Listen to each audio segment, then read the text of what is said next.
دوستای عزیز و مهربونم، سحر هستم، راوی کانال داستان‌های عاشقانه با سحر. ممنون میشم با سابسکرایب کردن و به اشتراک گذاشتن ویدیوها به ما انرژی بدید. یواشکی نزدیک شدم و روی صندلی کنار تختش نشستم و خیره شدم به مردی که شاید اگر از لحاظ عقلی سالم بود، حتی نیم نگاهی هم به من نمینداخت. صورت خوش فرمی داشت با چشمای درشت مشکی و مژه‌های بلند و فر. چهره‌ش هم واقعا شبیه بچه‌ها بود. همونقدر معصوم و بچگونه. نیم ساعتی نشستم و خیره نگاش کردم و به آیندم فکر کردم. به این فکر می‌کردم که واقعا میتونم با این مرد زندگی کنم. میتونم به فامیل و آشنا نشونش بدم. اصلا میتونستم باهاش حرف مشترکی برای زدن داشته باشم. میتونستم عین پوری که ساعتها با نامزدش حرف میزد باهاش حرف بزنم. خسته از فکر و خیالایی که دست از سرم بر نمی‌داشت از اتاق بیرون زدم و منتظر موندم تا آقا داوود بیدار شه و برگردیم سمت ده. خسته و کلافه از فکر و خیالات پریشونی که دست از سرم بر نمی‌داشت از اتاق بیرون زدم و منتظر موندم تا آقا داوود بیدار شه و برگردیم سمت ده. اما تا ساعت 3 که ما می‌خواستیم بریم ده، عباس هنوز خواب بود. دم رفتن که شد، باز زبیده خانم اون روی خوششو نشونم داد و با مهربونی ازم خواست چیزی به کسی نگم. منم در جوابش لبخند نصف نیمه‌ای زدم و خداحافظی کردم. خودمم نمیدونستم چه کاری درسته. نمیدونستم اصلاً میتونم این زندگی پرزرق و برق رو در کنار یه شوهر شیرین عقلی که مثل بچه‌ها بود تحمل کنم یا نه. بهتر بود برگردم ده و تا آخر عمر مجرد بمونم یا تهش به عنوان یه دختر مطلقه دست خورده بشم زن یه پیرمرد یا یه زن مرده. نمیدونم. سوار ماشین که شدیم و از اون خونه دور شدیم، اما یه حس و حال عجیب و غریبی داشتم. حس و حالی که هیچ وقت تجربه نکرده بودم. هم خوشحال بودم که داریم میریم، هم عجیب دلم واسه عباس میسوخت. عباسی که دیده بودم چقدر بد باهاش رفتار میشه تو اون خونه. به نظر من زبیده خانم فقط از ترس این که عباس بی آبرویی را بندازه دنبال زن بود واسش. وگرنه آنچنانم که میگفت دلش به حال بچهش نمیسوخت. چشم بستم تا فرزند خانم فکر کنه خوابم و نخواد نصیحتم کنه. هوا تاریک شده بود وقتی رسیدیم ده. آقا داوود جلوی در خونه ماشین رو نگه داشت و خودش پیاده شد و پاکت بزرگی که زبیده خانم داده بود و پیاده کرد و دم در گذاشت. دستی به کمرش کشید و با خنده‌ای مسخره گفت: زن داداشت حسابی افتاده تو خرجا. فرزند خانم چشم و ابرویی واسه شوهرش اومد که یعنی ساکت. محلشون ندادم و در خونه رو زدم. طولی نکشید که صدای پایی به گوش رسید و پشتوندش توران در رو باز کرد. آقا داوود پاکتو که حسابی سنگین بود گذاشت توی حیاط و خداحافظی کرد و رفتن. بی‌حوصله سلامی کردم و وارد حیاط شدم و رو به توران گفتم: ننه کو؟ توران دست باچه بود. اینو اول که در رو باز کرد نفهمیدم، چون صورتشو تو تاریکی نمیدیدم. اما حالا که وارد حیاط شده بودیم متوجه رنگ و روی پریدش شده بودم. سری پرید جلوم و با خنده‌ای مصنوعی گفت: خوش اومدی. قرار بود فردا بیای که. این پاکت چیه؟ و بعد به حالت طعنه‌آمیزی ادامه داد: پیش نامزد مهندست بهت خوش گذشت؟ با تعجب نگاش کردم و گفتم: چته؟ چرا رنگ به صورت نداری؟ ننه کجاست؟ چیزه؟ ننه رفته. یعنی گفت میرم یه سری به خاله افسر میزنم و میام. یکم مریض احواله. گفت آخر شب برمیگردم. نگفتی؟ چرا انقدر زود اومدی؟ بی‌حوصله به سمت اتاقی که وسایلم اونجا بود رفتم. توران نگران جلو اومد و گفت: بده من لباساتو ببرم، تو برو تو نشیمن استراحت کن تا واسط شام بیارم. حالش یه طوری بود. توران محال بود همچین لطفی در حق من کنه و واسم شام بیاره. خواهرم بود و خوب میشناختمش. اخ میکردم و کنارش زدم و گفتم: شام نمیخورم، میخوام لباس عوض کنم. همزمان با این حرفم در اتاقو با ضرب باز کردم. در اتاق که باز شدم ما تازه علت نگرانی تورانو فهمیدم. نامزدش با رکابی و شلوار راحتی تو اتاق بود. مشخص بود چشم ننه رو دور دیدن. با حرص به توران نگاه کردم و گفتم: میدونی ننه بفهمه چی میشه؟ توران اولش نگران بود، اما تا من این حرفو زدم دست به کمر و حق به جانب گفت: چیه؟ این چیزا فقط واسه تو قشنگه. پا میشی دو روز میری پیش نامزدت، اما واسه من عیب و آره. چرا؟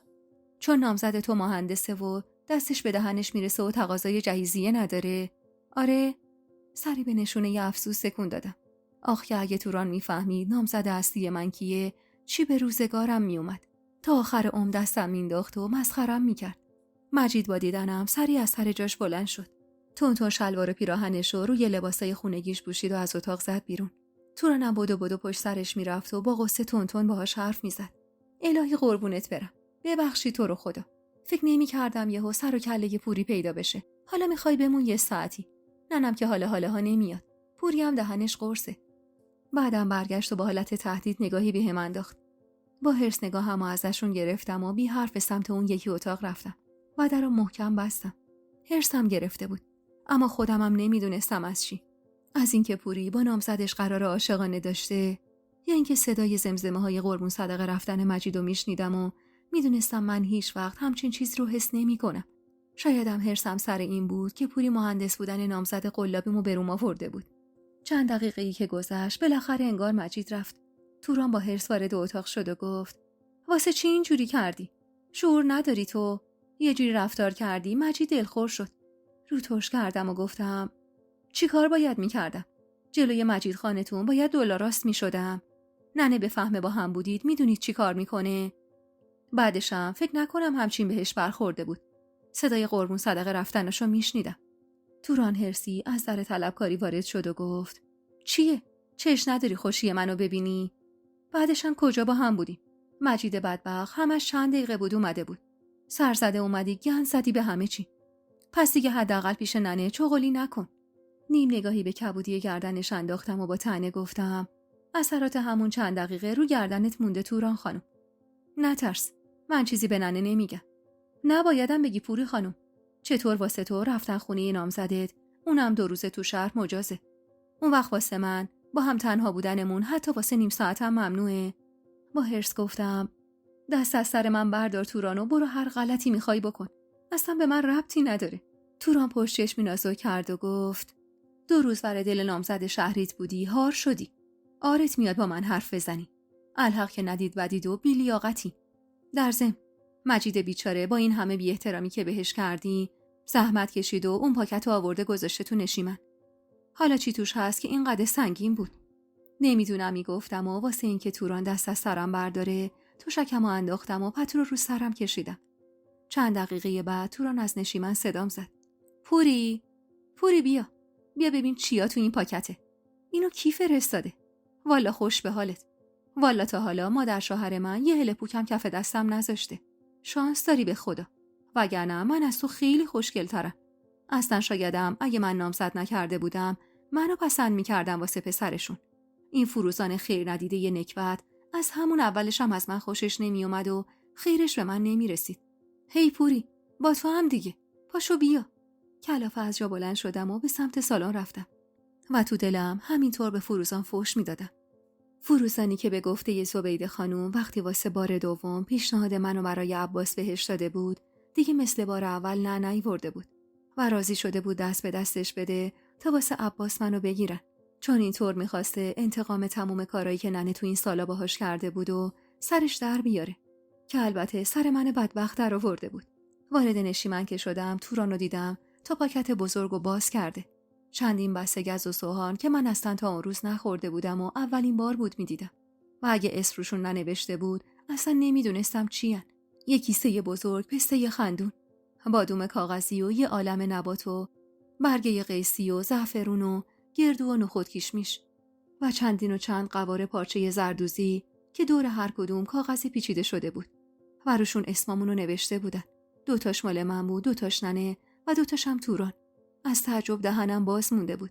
توران با حسرت مشتی بادوم و گردو تو دهنش ریخت و گفت: به خدا که بخت بهت رو کرده دختر. دست همچین مادر شوهری رو باید ببوسی.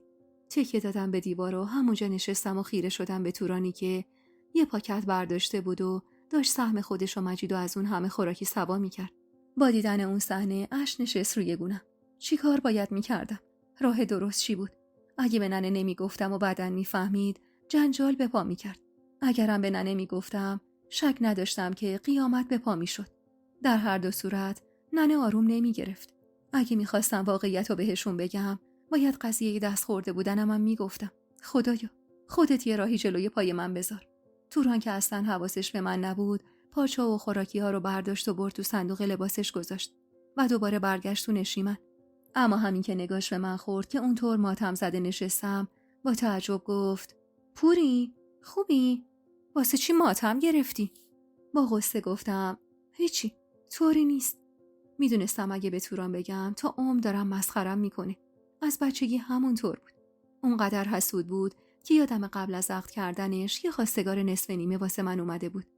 وقتی که فهمید چنان بلوایی به پا کرد که چرا وقتی منی که بزرگترم هنوز تو خونم اجازه دادید واسه پوری خواستگار بیاد. هیچ وقت چشم دیدن خوشبختی منو نداشت و همیشه تلاش میکرد با چغلی کردن منو از چشم ننه و آقام بندازه. خواهر دلسوزی نبود که بخوام باهاش درد و دل کنم. برای همینم واسه اینکه بتونم از سر خودم بازش کنم گفتم دلم واسه دانیال تنگ شده. اینا رو دیدم یاد اون افتادم. توران رو ترش کرد. چه لوس. خودتو جمع کن دختر گنده. محلش ندادم. تو سرم هزار جور فکر و خیال بود. آخر شب بود که سر و کله ننه پیدا شد. انگار خاله افسر بد جور مریض شده بود و افتاده بود تو جا و قرار شده بود ننه و خاله سمیر نوبتی برن ازش مراقبت کنن تا بهتر شه.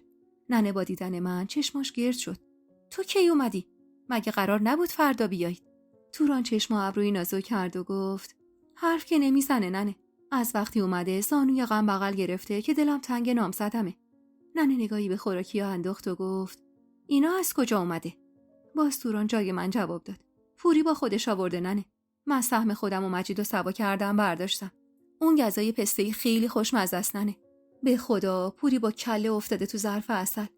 ننه سری تکون داد و بعد از آوردن چادرش مشغول چک کردن خوراکی‌ها شد. منم دیدم کسی محلم نمیده رفتم تو اتاق و درو بستم. نیم ساعتی که گذشت اما سر و کله ننه پیدا شد. انگار شک کرده بود به چیزی. با دقت نگام کرد و گفت چی شده پوری؟ واسه چی زانوی غم بغل گرفتی؟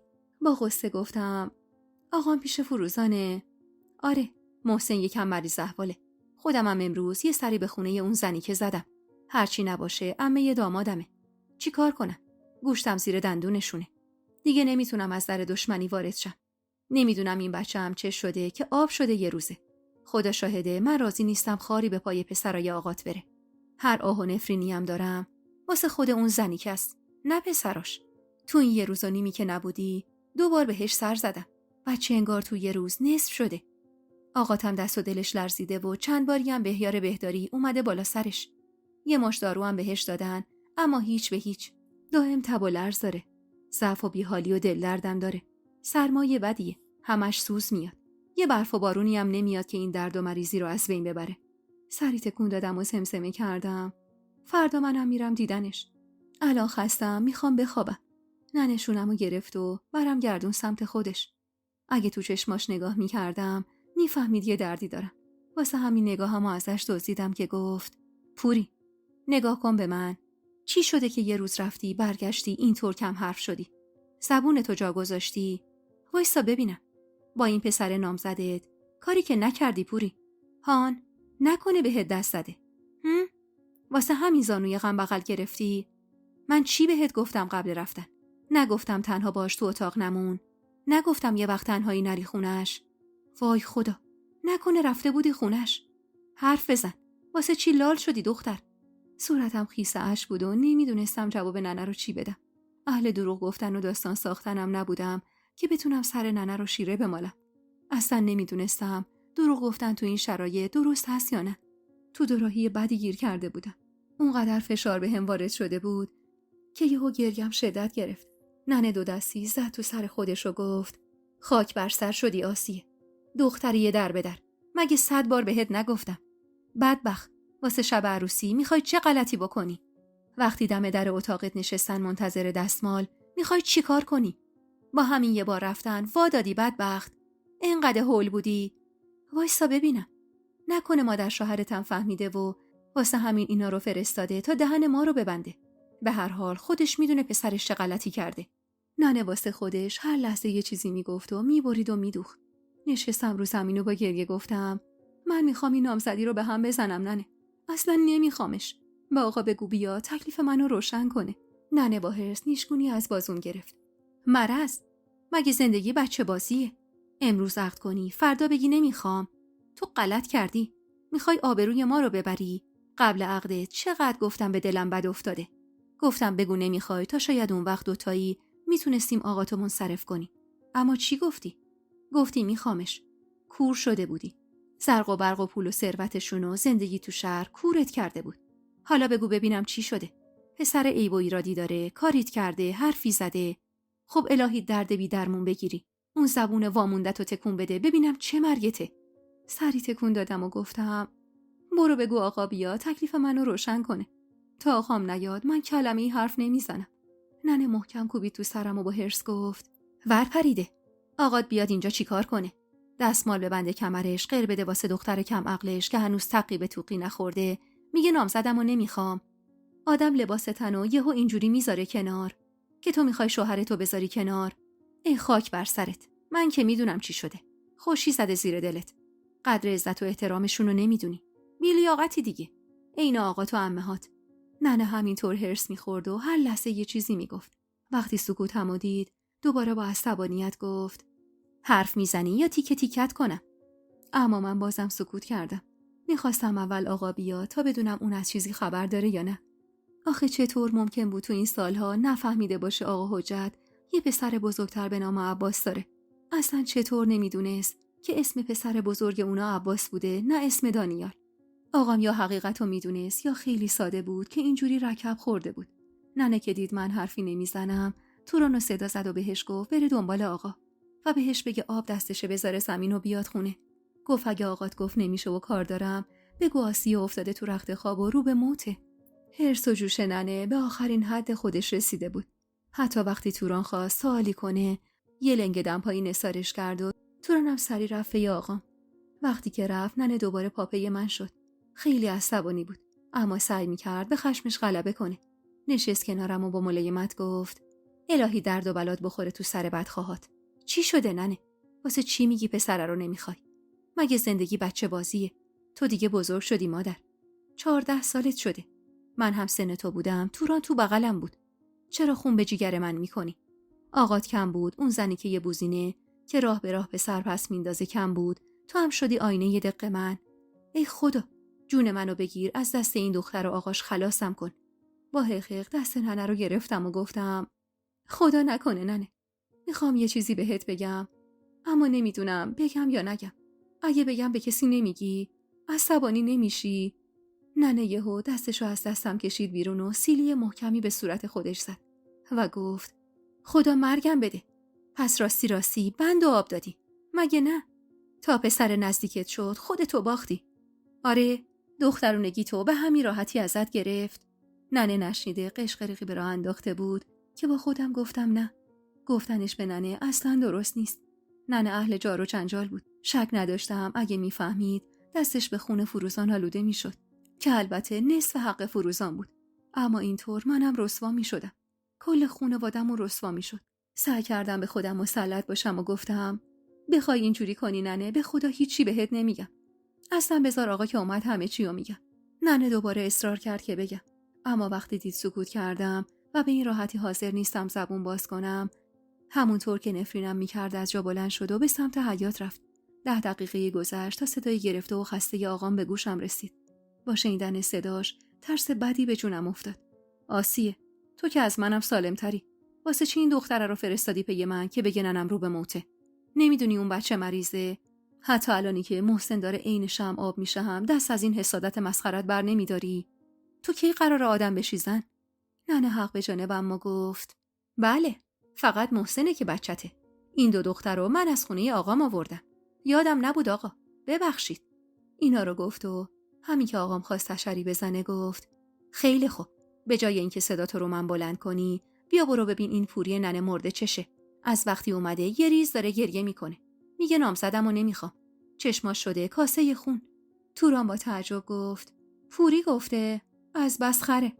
آقام با خش گفت پوری غلط کرده با تو. باز چی تو گوشش خوندی آسیه؟ بدبخت. این دیگه زن مردمه. نامزدمو نمیخوام از کجا اومد؟ کجاست خودش؟ با ترس از جا بلند شدم و از اتاق بیرون زدم. آقام با دیدنم صداشو برد بالا و گفت ننت راست میگه؟ گفتی نامزدتو نمیخوام. نمیدونم چرا حس میکردم محاله که آقام از حقیقت خبر نداشته باشه. و با فکر کردم به این که آقام حقیقتو میدونسته و از عمد منو تو این مخمسه انداخته حق به جانب گفتم آره من گفتم نامزدمو نمیخوام آقا. هنوز حرفم از دهنم در نرفته بود که آقام با 2 گام بلند خودشو به هم رسوند و واسه اولین بار دست روم بلند کرد. سیلی محکمش که روی صورتم نشست، از درد آخی گفتم و شوکه عقب رفتم. ننه جیغی زد و سد راه آقام شد تا دوباره دستروم بلند نکنه. تورانم عین یه تیکه چوب خشک ایستاده بود همونجا و با نیشخندی نظاره‌گر معرکه‌ای بود که راه افتاده بود. آقام با خشم فریاد زد: تو به گور 7 جدت خندیدی دختر. بهت رو دادم هار شدی؟ چی تو گوشت خونده این ننه احمقت که هفته به ماه نکشیده حرف از نخواستن میزنی؟ دختری احمق، فکر کردی بهتر از دانیال گیرت میاد؟ این همه عزت و احترام بهت گذاشتن، تو هم عین مادرت بی لیاقتی. لیاقت داشتی که اینا رو میذاشتی رو سرت حلوا میکردی، نه زبونتو دراز کنی و بگی نامزدمو نمیخوام. خوب گوش کن پوری، بخوای چموش بازی در بیاری و آبروی منو ببری، خط میکشم رو تو با دستای خودم، کارتو تموم میکنم و وسط همین حیاتم خاکت میکنم. به همه هم میگم من کردم تا عبرت زن و دخترای این ده بشی. حقیق کنان تو خودم جمع شدم. زبونم انگار خوش شده بود و توان حرف زدن نداشتم. ننه با حرص آقا رو عقب کشید و فریاد زد: صدا تو بیار پایین آقا قدرت. چرا فکر کردی من دشمن زندگی بچه خودمم و بهش یاد میدم بعد از عقد بگه نامزدمو نمیخوام؟ نخواستنش که باعث رسوایی و بی‌آبرویی خودم میشه. مگه من عقلم کمه؟ این دختر 2 ساعت برگشته از وقتی اومده گریه کرده. گفتم بیای چون گفته دلیلشو فقط به تو میگه. اون وقت به جای این که بیای پای حرفش بشینی، زورتو به رخش میکشی، دست روی بچه من بلند میکنی. اگه این دختر اون زنی که هم بود، دست روش بلند میکردی. آقام روی زمین کنارم نشست و با حالتی که انگار از کارش پشیمون شده باشه گفت: پوری، حرف بزن. چرا میگی نمیخوامش؟ به جای من اما توران جواب داد و با حرص گفت: بس که بی‌لیاقته. یکم بهش بها دادم، فکر کرده خبری آقا جون. ننه عصبانی رو کرد بهش: تو خفه شو. یالا گم شو بیرون. جای اینکه دل به دل خواهرت بدی و بفهمی چشه، داری نمک به زخمش میپاشی و طعنه میزنی. گم شو بیرون. توران با دلخوری بیرون رفت و در رو محکم بست. ننه با ملایمتی که ازش بعید بود گفت: پورا ننه، الهی من بمیرم در موندگی بچه هامو نبینم. به من بگو چی شده؟ این یه روز و نصفی که اونجا بودی چی به سرت آوردن که از این رو به اون رو شدی؟ تو که قبل از رفتن دلت خوش بود ننه، خنده از رو لبت دور نمیشد. چیزی بهت گفتن؟ کاری کردن؟ با صدای خفه‌ای رو به آقام گفتم: شما خبر داشتی؟ میدونستی و هیچی نگفتی؟ آقام که انگار اصلا نمیفهمه چی میگم گفت: خبر از چی داشتن؟ چیو میدونستن؟ آقا جون، آقا حجت چند تا پسر داره. اسم اونی که تو مراسم عقد و خواستگاری حضور داشت چیه؟ چند سال داماد اون خانواده اید و به ما گفتید خیلی خوب آقا حجت و خانواده‌اش رو میشناسید. مگه میشه ندونید منو به عقد کی در آوردن؟ مگه میشه ندونید اسم پسر بزرگشون که میگن مرده چیه؟ آقام گیج بود. مشخص بود از حرفای من هیچی حالیش نمیشه. واسه همین ادامه دادم: آقا جون، عباس کیه؟ آقام متعجب نگام کرد و گفت: عباس اسم دیگه ای دانیال دیگه. اسم تو شناسنامش. این حرفا چیه میزنی دختر؟ عین بچه ی آدم بگو دردت چیه؟ کلافه شده بودم. پس یعنی آقامم نمیدونست که اسم اون پسری که 20 سال پیش تو چاه افتاده عباس بوده؟ آخه چطور؟ یعنی هیچ وقت هیچ کسی حتی فروزان جلوش از عباس نگفته بود؟ نفس عمیقی کشیدم تا بتونم جلوی اشکامو بگیرم و آهسته جوری که به گوش توران که مطمئن بودم پشت در فالگوش وایساده نرسه گفتم: آقا جون، اون بچه‌ای که 20 سال قبل افتاده تو چاه اسمش عباس بوده و تو تمام این سالها زبیده خانم و آقا حجت جوری وانمود کردن که انگار عباس مرده، ولی اون پسر که اسمش عباس زنده است. من حرف می زدم و آقا جون و ننه متعجب نگام می کردن. که کلافه گفتم: یعنی هنوز نمیدونید چی شده؟ عباس اسم شناسنامه‌ای دانیال نیست. اسم پسر اولیه آقا حجت و آقا جون. اینا 3 تا پسر دارن. دانیال و جای عباس جا زدن و به ظاهر منو به عقد پسر دومی در آوردن. اما در اصل منو عقد پسر بزرگشون کردن. همونی که اسمش عباسه. آقام که حسابی گیج شده بود گفت: خب چرا همچین کاری کردن؟ چون عباس اصلی مغزش آسیب دیده. 20 سال قبل وقتی میفته تو چاه سرش ضربه میبینه. مغز عباس 27 ساله اندازه یه بچه 6 ساله است آقا جون. نه مهندسه نه حتی خوندن نوشتن بلده. این بچه ها آقا جون. با همون دنیای ساده ی بچه ها. زبیده خانم و شوهرش 20 سال تمومه که از همه مخفیش کردن. چون آرشون میومده بگن یه پسر با همچین مشکلی دارن. چون خودخواهن و به جز خودشون به هیچی فکر نمی‌کنن. مدامم خونه عوض می‌کردن چون نمی‌خواستن کسی بفهمه یه پسر 27 ساله دارن که عقل شیرین میزنه. پسری که حتی خوندن حروف الفبا رو هم بلد نیست. چی کار کردی با زندگی من آقا جون؟ چطور شما این همه سال از این رازشون با خبر نبودید؟ گولمون زدن. آقا حجت و زبیده خانم و اون عباس قلابی که به ظاهر دانیال صداش میکنن و فروزان همشون به همون دروغ گفتن تا این عقد سر بگیره. ننه دهنش از تعجب باز مونده بود و آقام گیج و منگ بی یه نقطه رو بروش خیره شده بود و پلک نمیزد. کمی بعد اما آقام سکوتش رو شکست و گفت اسمش دانیال بود. از روزی که دامادشون شدم دانیال صداش میزدن. موقع عقد که شد فروزان به هم گفت اسم شناسنامه ایش عباسه. گفت چند وقت قبل از تولدش برادر بزرگترش فوت کرده و از اونجایی که برادرش به پسر اولش خیلی علاقه داشته اسم این یکی رو هم تو شناسنامه عباس میذاره. آخه من از کجا باید میفهمیدم؟ یه شک میکردم. موضوع اونقدر عجیب و پیچیده نبود که من شک کنم. ننه با کف دست محکم کوبید وسط فرق سرش و گفت بدبخت شدی. پس دلیل این همه بریز و بپاش و طلا و لباس و جهیزیه نمیخواد و قربون صدقه رفتنا این بود. واسه همین انقدر بها دادم به این دختر. آخ آخ آخ آخ. ببین تو رو خدا چطور شب عقد ما رو خرفرز کردن و کلا سرمون گذاشتن. از اون زنی که از خدا بی خبر پرسیدم مگه اسم پسر دانیال نبود؟ خیلی راحت با یه لبخند مسخره رو لبش گفت اسم آقای خدا بیامرزم و گذاشتیم تو شناسنامه‌اش، اما دانیال صداش میکنی. آخه چقدر یه آدم میتونه دروغگو باشه؟ چنانی با اطمینان به همین حرفو زد که من از همه جا بی خبر احمقم باور کردم حرفاشو. آخ فروزان، الهی خیر نبینی و یه روز خوش نبینی تو زندگیت. از من کینه داشتی، به زندگی بچم چی کار داشتی؟ قدرت، به جون این دوتا بچه حق اون زنی که رو نذاری کف دستش، پی بی آبرویی رو به تنم میمالم و ازت جدا میشم. بچه من چی کم داشته که باید زن یه مرد شیرین عقل عقب افتاده بشه؟ نمیدونم چرا وقتی ننه گفت عقب افتاده انگار حالم یه جوری شد. انگار یکی قلبم تو مشتش گرفت و فشار داد. دلم میخواست بگم عباس عقب افتاده نیست، فقط این بچه‌های 6 ساله است. همونقدر ساده. ننه دست بردار نبود و داشت تموم تلاششو میکرد که آقا رو بندازه به جون فروزان. آه من و این بچه دنبالته اگه حقشو از این قوم نگیری. اگه اون زنی که یه هرزه و دروغگوت رو به سزای کارش نرسونی. در و همسایه بفهمن چی میگن؟ میگن بی غیرتی آقاش بود که زن وقیحش همچین دروغی گفته و دخترش رو بدبخت کرده. فکر کردی بعد از به هم خوردن این نامزدی کسی به این دختر نگاه میندازه؟ اون زن مارصفتت رو بگو. اصلا من بدترین زن دنیا. من بدی کردم بهش. چرا به تو نارو زد؟ چرا دختر تو رو بدبخت و بی‌آبرو کرد؟ هان قدرت. آقا مات و مبهوت مونده بود و هیچ حرفی واسه گفتن نداشت. منم اونقدر گریه کرده بودم که نفسم بالا نمی اومد. آقام دست به دیوار گرفت و از جا بلند شد. ننه هراسون بلند شد و گفت کجا میری؟ میخوای چی کار کنی؟ آقام کلافه گفت میرم حق اون زنیکه رو بذارم کف دستش. بعد عمری زندگی به من دروغ گفته. فکر کرده شهر هرته. ننه سری چادر به کمرش بست و گفت منم میام. هی پوری پاشو خودتم بیا تا اون زنک هرزه نتونه منکر چیزی بشه و بخواد باز دروغ و دغل ببافه. به سختی از جا بلند شدم و دنبال ننه و آقام راه افتادم.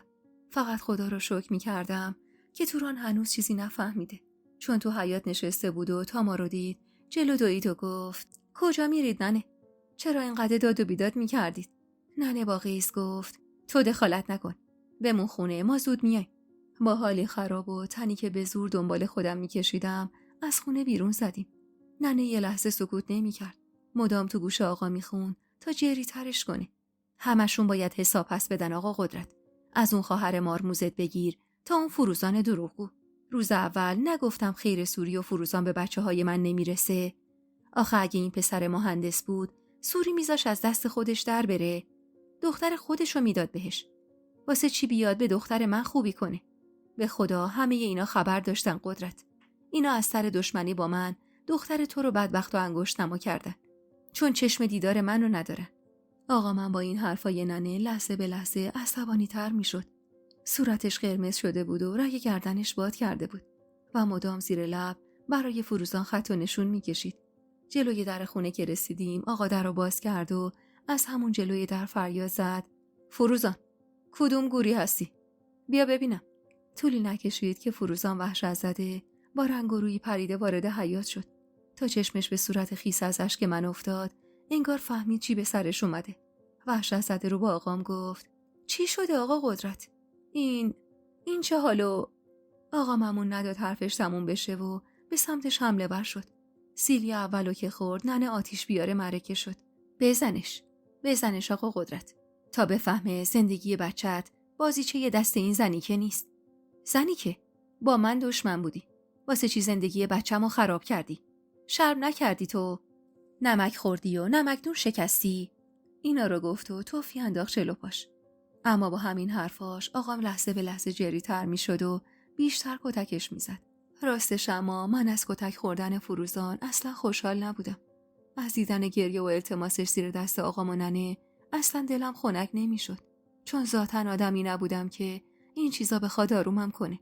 صدای گریه بچه‌ها از توی نشیمن خونه به گوش میرسید. ننه و آقا هم ولکن فروزان نبودن و اهمیتی به جیغ و فریاداشون نمیدادن. بی توجه به صدای مشتایی که به در حیاط میخورد به سمت نشیمن دویدم. بچه‌ها همیشه نقطه ضعف من بودن و علاقه زیادی بهشون داشتم. محسن بی‌ها روی تشک دراز کشیده بود و چشماشو بسته بود. علی بالا سرش نشسته بود و گریه میکرد. گوشه سالنم حسین لای قنداق پیچیده شده بود و اونقدر گریه کرده بود که طفلک کبود شده بود. دست پاچه شده بودم و نمیدونستم باید به کدوم برسم. سری حسین رو بغل گرفتم و رو به علی گفتم: گریه نکن داداش، قربونت برم، برو کنار، از محسن مریضی میگیری یا؟ علی همش 4-5 سالش بود و به خاطر تفاوت سنی کمش با محسن خیلی دوستش داشت و همیشه کنارش بود. علی سرشو بالا گرفت و با گریه گفت: محسن مرده، نفس نمیکشه. برا لحظه ای انگار کور و کر شدم. با بهت جلو رفتم و بازوی علی رو گرفتم و کشیدمش عقب. چی میگه علی؟ یعنی چی مرده؟ بیا برو کنار تا ببینم چی شده. صدای جیغ و فریاد هنوزم از توی حیاط می اومد.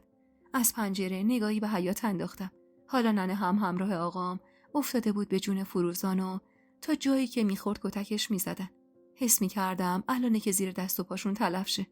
علی هم بلند گریه میکرد و مدام میگفت مرده، داداش محسن مرده. لرزی به جونم افتاده بود. حسین رو به سختی آروم کردم و گوشه‌ای گذاشتمش و به سمت محسن رفتم. دستم رو روی پیشونیش گذاشتم. سرد بود. ننه میگفت محسن تب داره. اما این سرمایه عجیب. وحشت زده تکونش دادم و اسمش رو صدا زدم. اول آروم. جواب نداد. ترس کل وجودم رو گرفته بود. صدام رفته بالا و بالاتر رفت. اونقدر ترسیده بودم که درد و مشکلات خودم یادم رفته بود. با 2 دستم محسن رو محکم تکون دادم و جیغ زدم: فروزان، آقا، به داد برسید. محسن داداش، محسن، چشماتو باز کن. مرگ من چشماتو باز کن داداش. آبجی قربونت بره. بیدار شو، واسه تیله میخرم. دیگه حال خودمو نمیفهمیدم. انگار هیچ کسی صدای جیغمو نمیشنید. بی توجه به گریه بچه‌ها بیرون دویدم.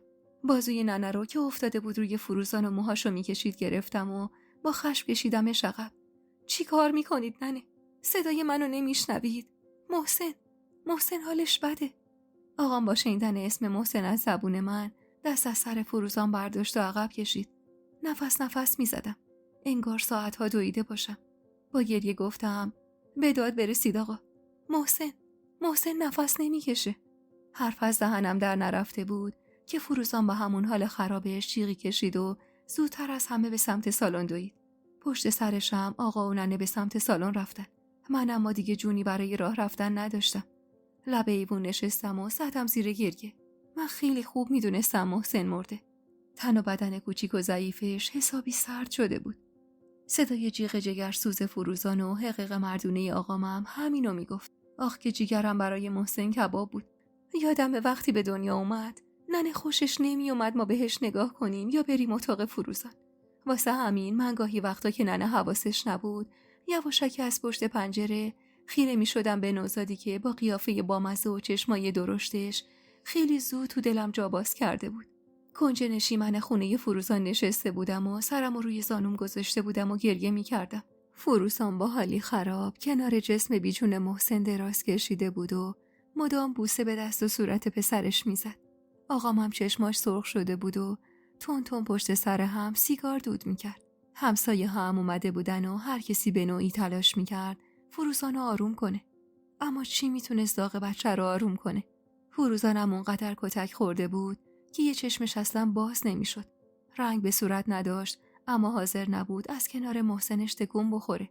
علی هم چسبیده بود بهش و یه سر گریه میکرد. عمه سوری حسین رو سپرده بود به خواهر شوهرش و خودش تلاش میکرد فروزان رو آروم کنه. فروزان، پاشو یه آبی به صورتت بزن، لباس تنت پارست. الهی من بمیرم برا محسنت، نکن اینجوری با خودت. فروزان با پریشون حالی گفت بچه‌م طوریش نبود، به خدا سوری یه تب و سرما خوردگی ساده بود. سر شب گفت آب میوه میخوام. لالشم الهی، بهش گفتم واسط بده، بچه‌م دلش میخواست، اما من خاک بر سر بهش ندادم. گفت برو تیله هامو بیار. عاشق تیله هاش بود. دادم دستش، یه بزرگشو سوا کرد، گفت اینو بده به پوری. بعد صداشو بالا برد و رو به من که از زور گریه نفسم بالا نمی اومد گفت بیا پوری، بیا بچه‌م، دم رفتم به فکرت بود، از بس دوستت داشت. همش میگفت ننه، چرا آبجی پوری پیش ما زندگی نمیکنه. اینا رو میگفت و خودشو میزد. هیچ کسی هم حریفش نمیشد.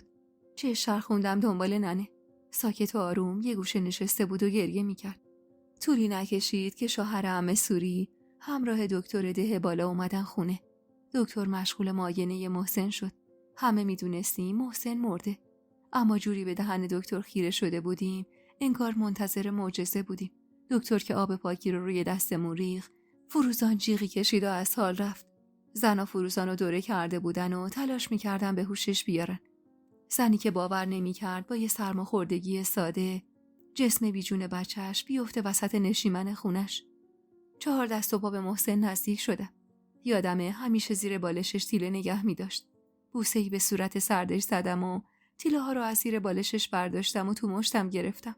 یادگار برادرم بود اون تیله ها. دوست داشتم پیشم باشن. چشماش با این که بسته بود بی نهایت شبیه چشمای عباس بود. همونطور درشت با موجه های برگشته و سیاه. برای لحظه‌ای پشیمون شدم از گفتن حقیقت. دیگه محال بود ننه بذاره من برگردم تو اون شهر و عباس رو ببینم. وقتی داشت فروزان و کتک میزد چند بار گفته بود پی بی آبرویی رو به تنم میمالم و طلاق این دختر رو از برادرزاده عقب افتادت میگیرم. صدای گریه از هر گوشه‌ای به گوش میرسید. هیچ کسی باورش نمیشد محسن، اون پسر بچه‌ی شاد و سرحال، به این راحتی از بینمون رفته باشه. محسن شیرین صبونی که حتی ننه هم با تمام تلخیاش قلباً دوستش داشت و همیشه یه تیکه نبات یا یه تیکه قند لای پر 4 قدش مخصوص محسن نگه می داشت. شب از نیمه گذشته بود وقتی برادر دیگه فروزان به همراه یکی از عموهام جسم بیجون محسن رو بردن سمت غسال خونه تا صبح زود محسن رو به خاک بسپرن. فروزان 10 بار دیگه از حال رفت و دوباره به هوش اومد. عمه سوری از بس گریه کرده بود، صداش گرفته بود و آقام لام تا کام حرف نمیزد. انگار گرد مرده پاشیده بودن توی خونه فروزان. خونه‌ای که واسه اولین بار صدای گریه‌های از ته دل صاحبانش رو میشنید. ننه نذاش من و توران بریم قبرستون. میگفت خوبیت نداره و خوف میکنید. میگفت دیدن قبر و مرده سنگینه، چه برسه به قبر یه بچه 6 ساله. صبح زود که شد همه واسه خاک سپاری رفتن. من و توران و چند تا از زنای همسایه هم مشغول درست کردن حلوا و حاضر کردن دیس خرما شدیم. سرم به کارم گرم بود که یهو صدای گرفته زبیده خانم به گوشم رسید. توران هنوز از چیزی خبر نداشت.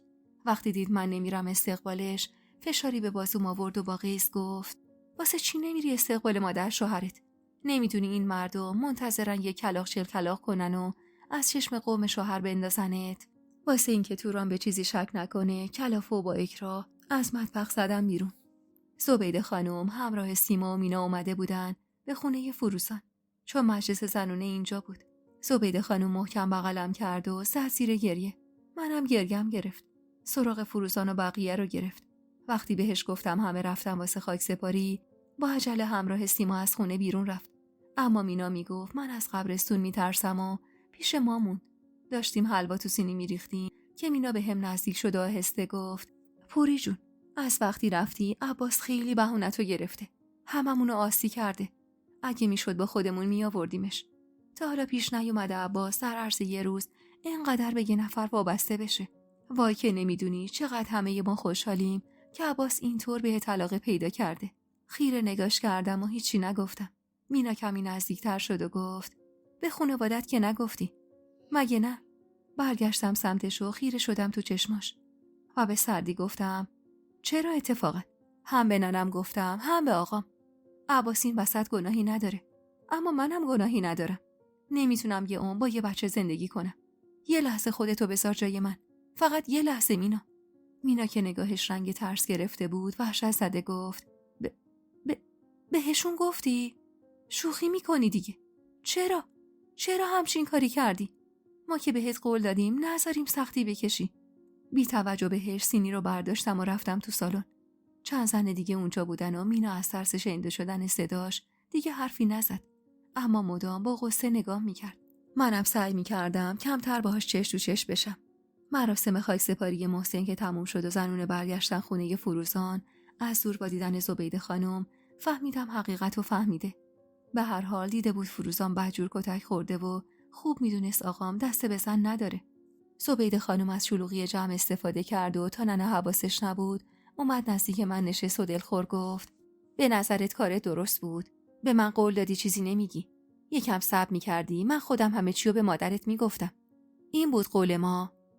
منو باش که رو حرفت حساب کردم. اونقدر از لحن حق به جانبش آزرده خاطر شده بودم که با دلخوری گفتم نه، پس کار شما درست بود زبیده خانم که یه عالم دروغ سر هم کردید و منو تنها گیر انداختید و اون بلاها رو سرم آوردید. تازه ننم هنوز نمیدونه که عباسو چطور به جونم انداختین و چطور منو بیچاره کردین. زبیده خانم قیافه حق به جانبی گرفت و سری تکون داد، اما دیگه حرفی نزد، ولی مدام غیر مستقیم طعنه کتک خوردن فروزانو به من و ننه میزد. میگفت نشستید منتظر یه بهونه تا این زن بیچاره رو به باد کتک بگیرید.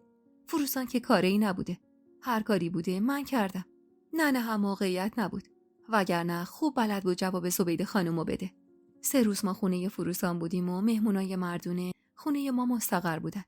عمه سوری که تازه فهمیده بود چی شده میرفت و میومد و ننه رو سرزنش میکرد که چرا وقتی میدونستی این زن بچهش مریضه افتادید به جونش. بعدم میگفت اصلا از کجا معلوم محسن بیچاره از سر و صدای شما سکته نکرده باشه.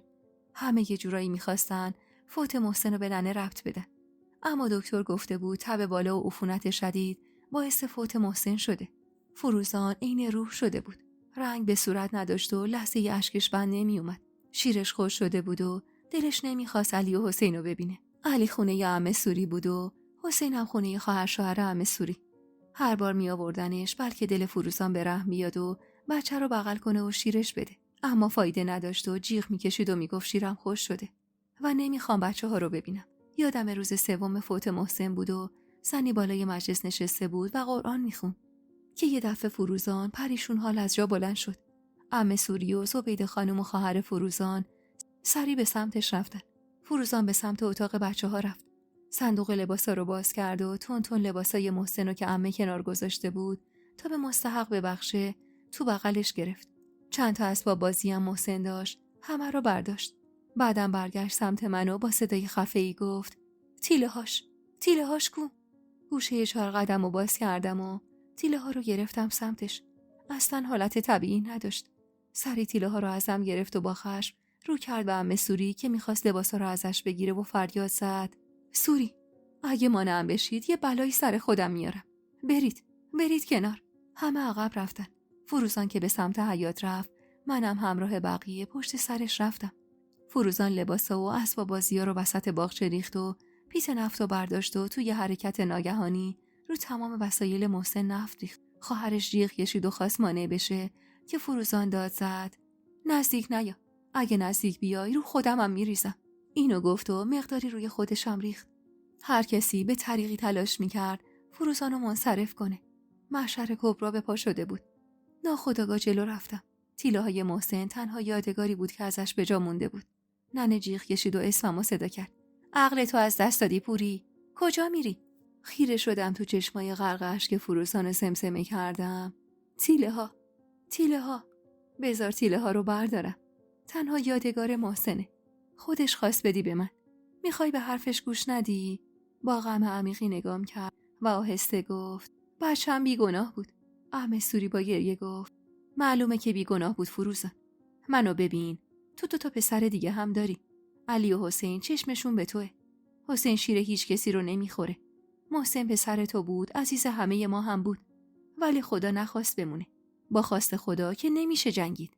میشه.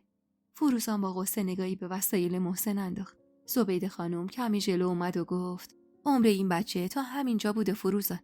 ولی تو مجبوری زندگی کنی. چون 2 تا بچه دیگه داری که به تو وابستن. بیا بریم داخل که هوا سرده. فروزان که کمی عقب کشید، دویدم و تیله ها رو برداشتم. تیله ها واسه من یادآور شیطنت‌های محسن بود.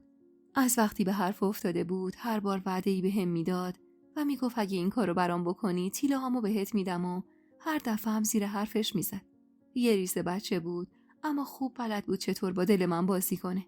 فروزان با کمک زنا رفت داخل و من تو سرمایه هوا نشستم و خیره شدم به کوهی از لباسا و وسایل محسن که فروزان گفته بود نمیخوام تو تن هیچ بچه‌ای ببینم. آدمی زاد انگار، اما با غم و غصه خو میگرفت. فروزانم از این قاعده مستثنا نبود. زمان زیادی گذشت تا بتونه با نبود محسن کنار بیاد.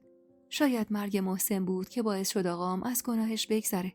وگرنه با جدیت گفته بود فروزانو طلاق میده و میفرسته ور دل داداشش تا بفهمه نارو زدن به آقا قدرت چه عاقبتی به دنبال داره. 20 بهمن اون سال، یعنی سال 57، قرار بود جشن عروسی ما باشه. ولی ما مشغول جمع کردن خونه فروزان بودیم تا بعد از 7 برگردیم خونه خودمون. میگفتن انقلاب شده و رژیم عوض شده. زبیده خانم و شوهرش هم هلهلکی برگشته بودن شهر. میگفتن شهر شلوغه. حتی توی ده ما به اون کوچیکی هم روزی فریاد مرگ بر شاه به گوش میرسید و شبی فریاد جاوید شاه. ما که نمیدونستیم فرق شاه و امام چیه.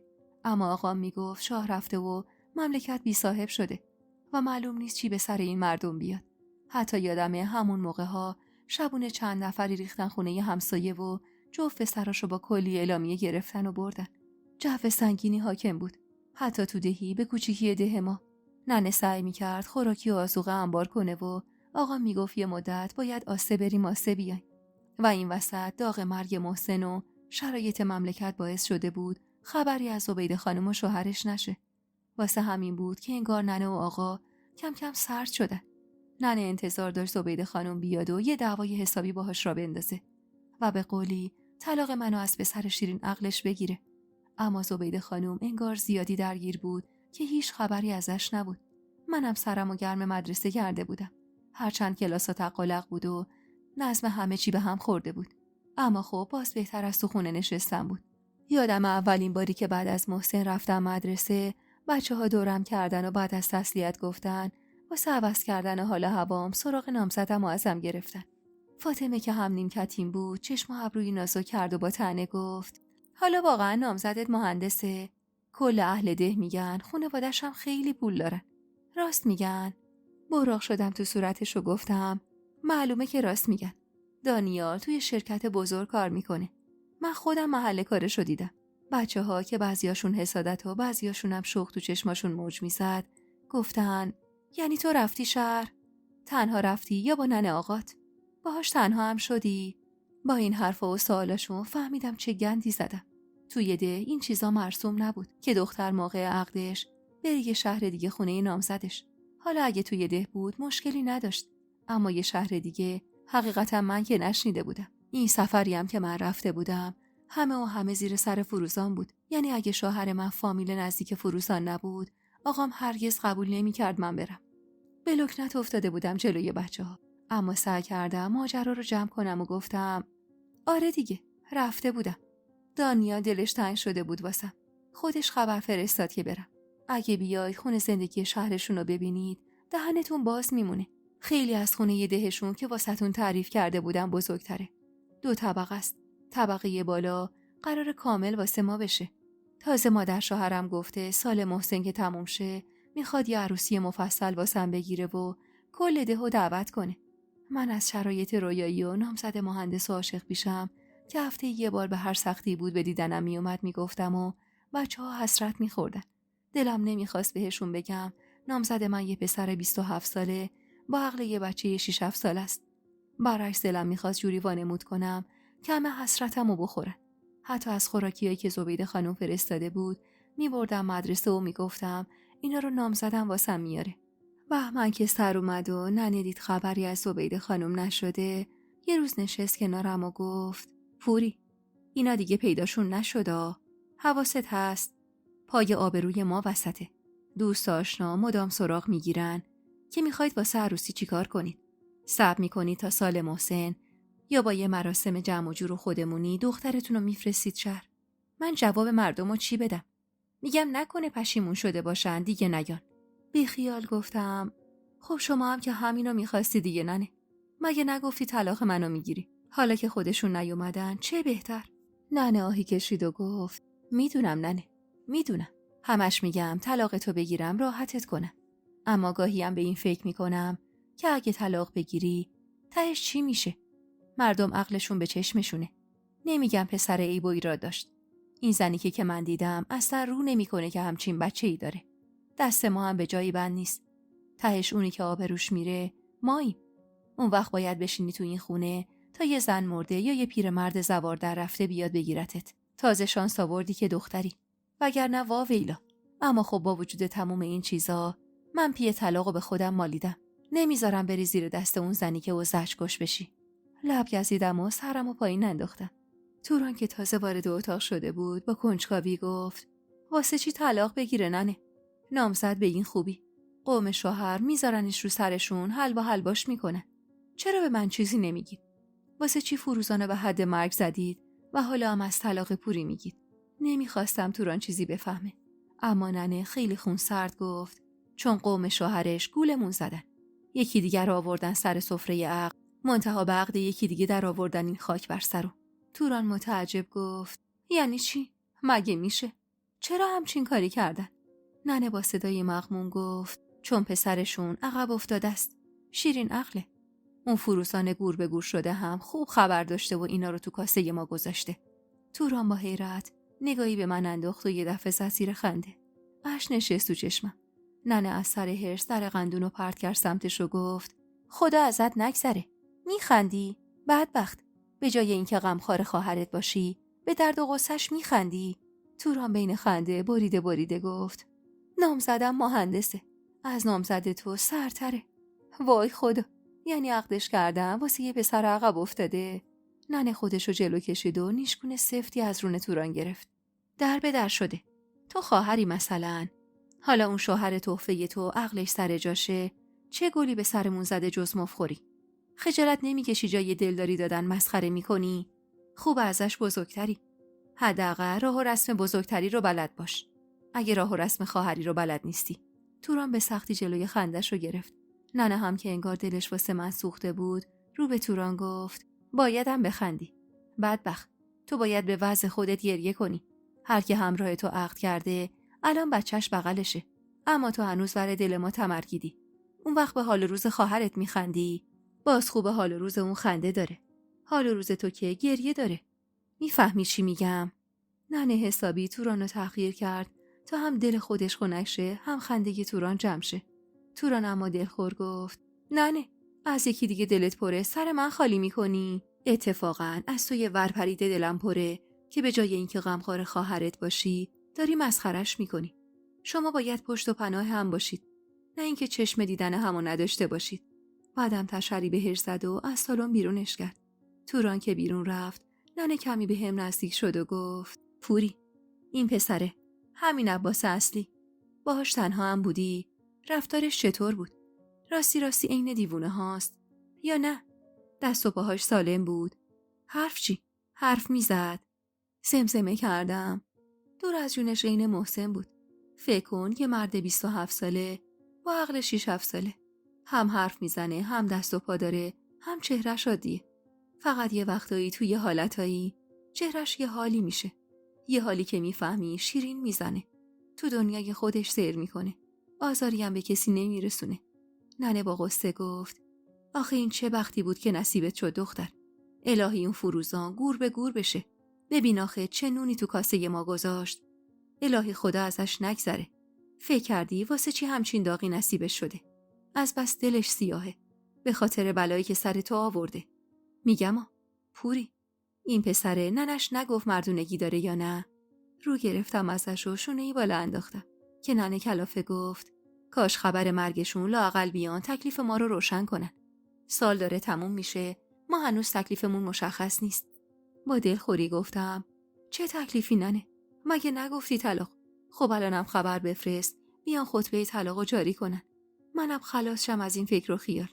ننه آهی کشید و گفتم طلاق، اما فعلا که خبری ازشون نیست. منم خودمو سبک نمی کنم که فردا روز هر چی شد سر من شکسته بشه. وایسا یکم حال روز آقات بهتر شه، بشه باهاش 2 کلوم حرف زد، بهش میگم خودش تکلیفتو روشن کنه.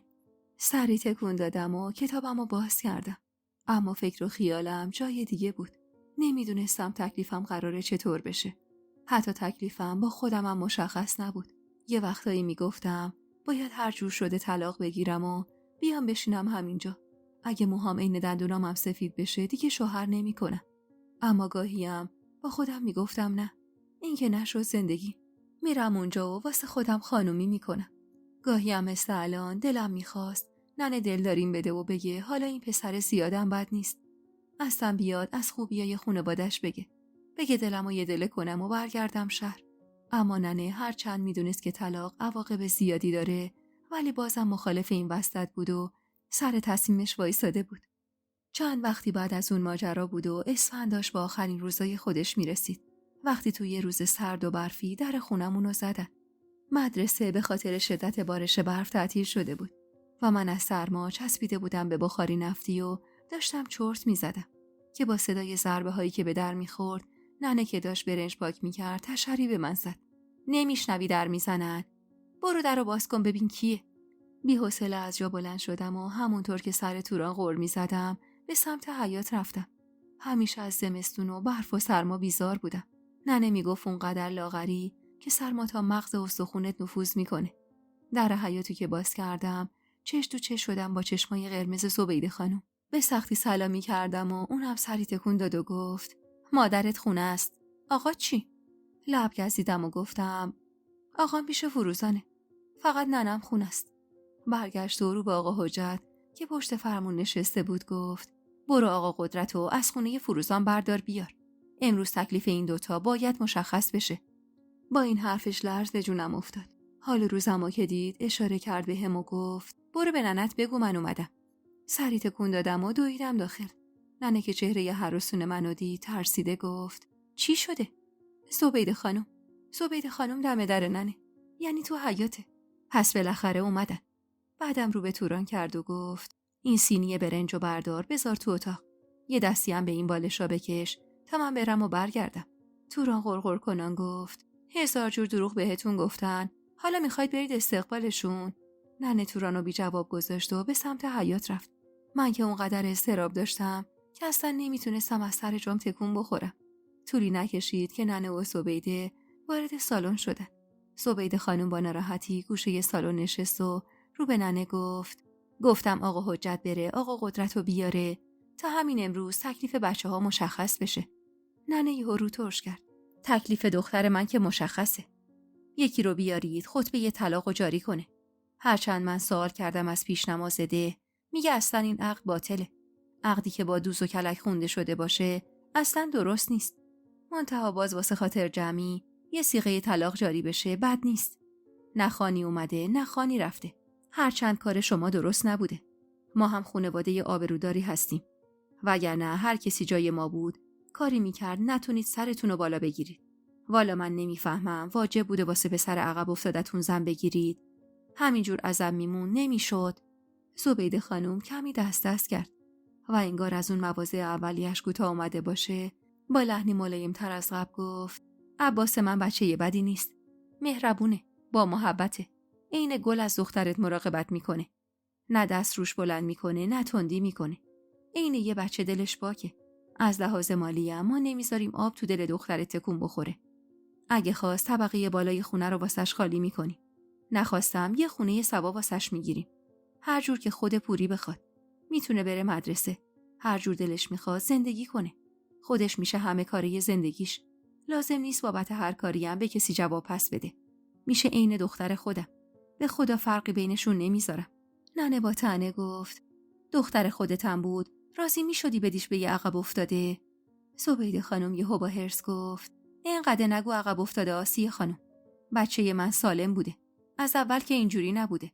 اگه تو اون چاه لعنتی نمی افتاد، الان دخترها واسش سر و دست میشکوندن. الانم چیزیش نیست. خدا رو شکر 4 ستون بدنش سالمه. قد و بالا داره، بیا و ببین. فقط یه سری ضعف داره که اونم چیز وحشتناکی نیست. پوزخندی زدم و زیر لب گفتم اگه چیز وحشتناکی نبود این همه سال مخفیش نمی کردید. زبیده خانم سری به نشونه افسوس تکون داد و گفت آسیه خانم، دلم نمیخواست مطرحش کنم، اما حالا که اینقدر سفت و سخت مخالفید مجبورم بهتون بگم. نمیخوام آقاش بفهمه که شر بشه. اما دختر شما، یعنی روزی که اومد خونه ما، به اینجا یه حرفش که رسید ساکت شد و خیره شد به من. میدونستم چی میخواد بگه. ننه چند بار ازم پرسیده بود این پسر کاری هم باهات کرده؟ منم یا سکوت کرده بودم یا گفته بودم نه. زبیده خانم مکسی کرد و رو به ننه گفت دختر دیگه دختر نیست آسیه خانم. روزی که اومده خونه ما با پسر من بوده. خودش خواسته. زوری هم در کار نبوده. با تعجب نگاش کردم. چطور میتونست به همین راحتی همچین دروغی بگه؟ منو تو اتاق حبس کرده بودن و به خواهش و التماسام هیچ توجهی نکرده بودن. اون وقت حالا اینطور راست تو چشمم نگاه میکرد و دروغ میگفت. ننه با وحشت انگار که چیزی که شنیده بود و باور نداشت گفت راست میگه پوری، دختر نیستی؟ بهت دست داده؟ ذلیل بمیری الهی. این همه وقت من ازت سوال میکردم چرا لال شده بودی؟ اینو گفت و اول یکی کوبید تو سر خودش، بعدم پا شد و خیز برداشت سمت من و یکی هم محکم فرق سر من کوبید. با گریه گفتم چرا دروغ میگی زبیده خانم؟ به زور نبود. منو فرستادی تو اتاق، درو هم قفل کردید، تهدیدم کردید. این همه دروغ میگید، بعد انتظار دارید من به حرفتون گوش بدم و دل بدم به دل پسرتون؟ زبیده خانم اما خیلی بی‌تفاوت و حق به جانب گفت زوری بوده یا نه چه فرقی تو اصل ماجرا میکنه؟ تو تموم این سالها بزرگ و کوچیک همه باور کردن که عباس من فوت شده. الانم دخترت بخواد جدا شه همه جا میگم ای بس دخترت بوده. یه کاری میکنم هیچ کسی تو صورتش نگاه هم نندازه. بچه من به این دختر دل بسته. از وقتی رفته اسم پوری از زبونش نیفتاده. تو این دور زمونه کجا میتونی همچین دامادی پیدا کنی؟ چی میخوای از زندگی دختر؟ تو پول غرقت میکنم. خودت میشی خانم خونه. هر جور دلت خواست زندگی کن. همه این حرف و وعده هام رو هم مینویسم و زیرش امضا میزنم که خیالت راحت باشه من زیر حرفم نمیزنم. ننه خواست حرفی بزنه که یهو صدای آلای آقا به گوشش رسید. زبیده خانم سری گفت من نخواستم آقاش بفهمه که دخترش الان دیگه زن پسر من محسوب میشه. شما میتونید بهش بگید، میتونیدم عین یه راز بین خودتون نگه دارید. ننه خواست جوابشو بده که در نشیمن باز شد و آقام همراه آقا حجت وارد سالن شدن. خیلی وقت بود درست و حسابی آقا رو ندیده بودم. بعد از فوت محسن حسابی شکسته شده بود، از خونه فروزان بیرون نمی اومد. ننه هم چند باری شاکی شده بود، اما وقتی حال و روز آقا رو دیده بود دیگه چیزی نمی گفت. آقام به شدت لاغر شده بود. زیر چشماش حسابی گود افتاده بود و به قول عمه سوری انگار دست از دنیا شسته بود. حقم داشت. محسن رو بد جور دوست داشت. کلاً محسن بچه دوست داشتنی و شیرین زبون و تو دلبرویی بود. از اون بچه‌هایی که هر کسی می‌دیدش عاشق صورت گرد و شیرین زبونیش میشد. نه نگاهی میگفت شاید بچه رو چش کرده باشن. میگفت از که اون فروزان گور به گور شده لباسای قشنگ تن این بچه کرد و به چشم همه آوردش. میگفت از که هی نشست و این بچه رو به همه نشون داد که یعنی بگه من پسرزام و هر بچه‌ای بیارم پسر میشه، این بلا رو سر بچه آورد و باعث شد به چشم مردم بیاد و بره سینه قبرستون. آقام بیحال گوشه نشست و سرش رو پایین انداخت. سکوت بعدی کل سالن رو گرفته بود. کمی بعد اما زبیده خانم تک سرفه‌ای کرد و گفت انشالله دیگه غم نبینی آقا قدرت. از تقدیر و سرنوشت نمیشه فرار کرد. تقدیر شما همین بوده. آقام با صدای خفه‌ای تشکر کرد. زبیده خانم چشم و ابرویی برای شوهرش اومد که یعنی تو هم ساکت نشین و یه چیزی بگو. آقا حجت گلویی صاف کرد و گفت غرض از مزاحمت. میدونیم شما داغ دارید. ما هم سوای شما نیستیم. غم خواهرم غم منم هست. محسن عین پسر خودم بود. خدا شاهده ما هم عین شما داغ به دلمونه. اما آدمیزاد تا زنده است باید زندگی کنه. واسه همین اومدیم اگه اجازه بدید تکلیف این دوتا جوون رو مشخص کنید. آقام نگاه بدی به برادرزنش انداخت و گفت چه تکلیفی آقا حجت؟ بچه من فوت کرده.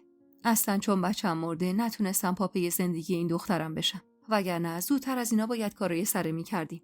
از شما انتظار نداشتم. من دامادتون بودم. ما نون و نمک همو خورده بودیم. اون وقت تو چشمای من نگاه کردید و دروغ گفتید. دختر من چی کم داشته که با دوز و کلک به عقد پسر عقب افتادتون درش آوردید؟ اصلا این عقد باطله. عقدی که با دروغ خونده شده باشه هیچ ارزشی نداره. دختر منم خواستگار داره. همین پسرموش از خداش بود من دخترمو بهش بدم. منتها من سر احترامی که به شما داشتم برادر خودمو از خودم رنجوندم. این رسمش نبود حجت. فروزانم بره شو کنه که طلاقش ندادم. هرچند اسمن طلاقش ندادم ولی بین من و اون زنی که اینقدر دروغ میگه دیگه هیچی نیست. فقط یه اسمه برای بی سرپناه نشدن پسرام. ننه با این حرفای آقا گل از گلش شکفت. هرچند که مطمئن بودم بابت دختر نبودن من غوغایی تو دلش بپاست و از قیافه برافروختشم مشخص بود که چقدر داره هرس و جوش میخوره، چون مدام این پا اون پا میکرد و عین اسفند روی آتیش شده بود. اما همین که شنیده بود آقا دست جسته از فروزان انگار دنیا رو بهش داده بودن. حرفای آقام تموم نشده یهو زبیده خانم برگشت سمت آقام و گفت من گفتنیا رو برای آسیه خانم و پوری گفتم. این عقد ثبت شده. اگه بنا به طلاق باشه باید دخترت بره درخواست طلاق بده. دلایلش هم بگه. اگه دادگاه گفت منطقیه میتونه طلاق بگیره. اما ما هم بیکار نمیشینیم آقا قدرت. تو این دوره زمونه پول و پارتی حرف اولو میزنه.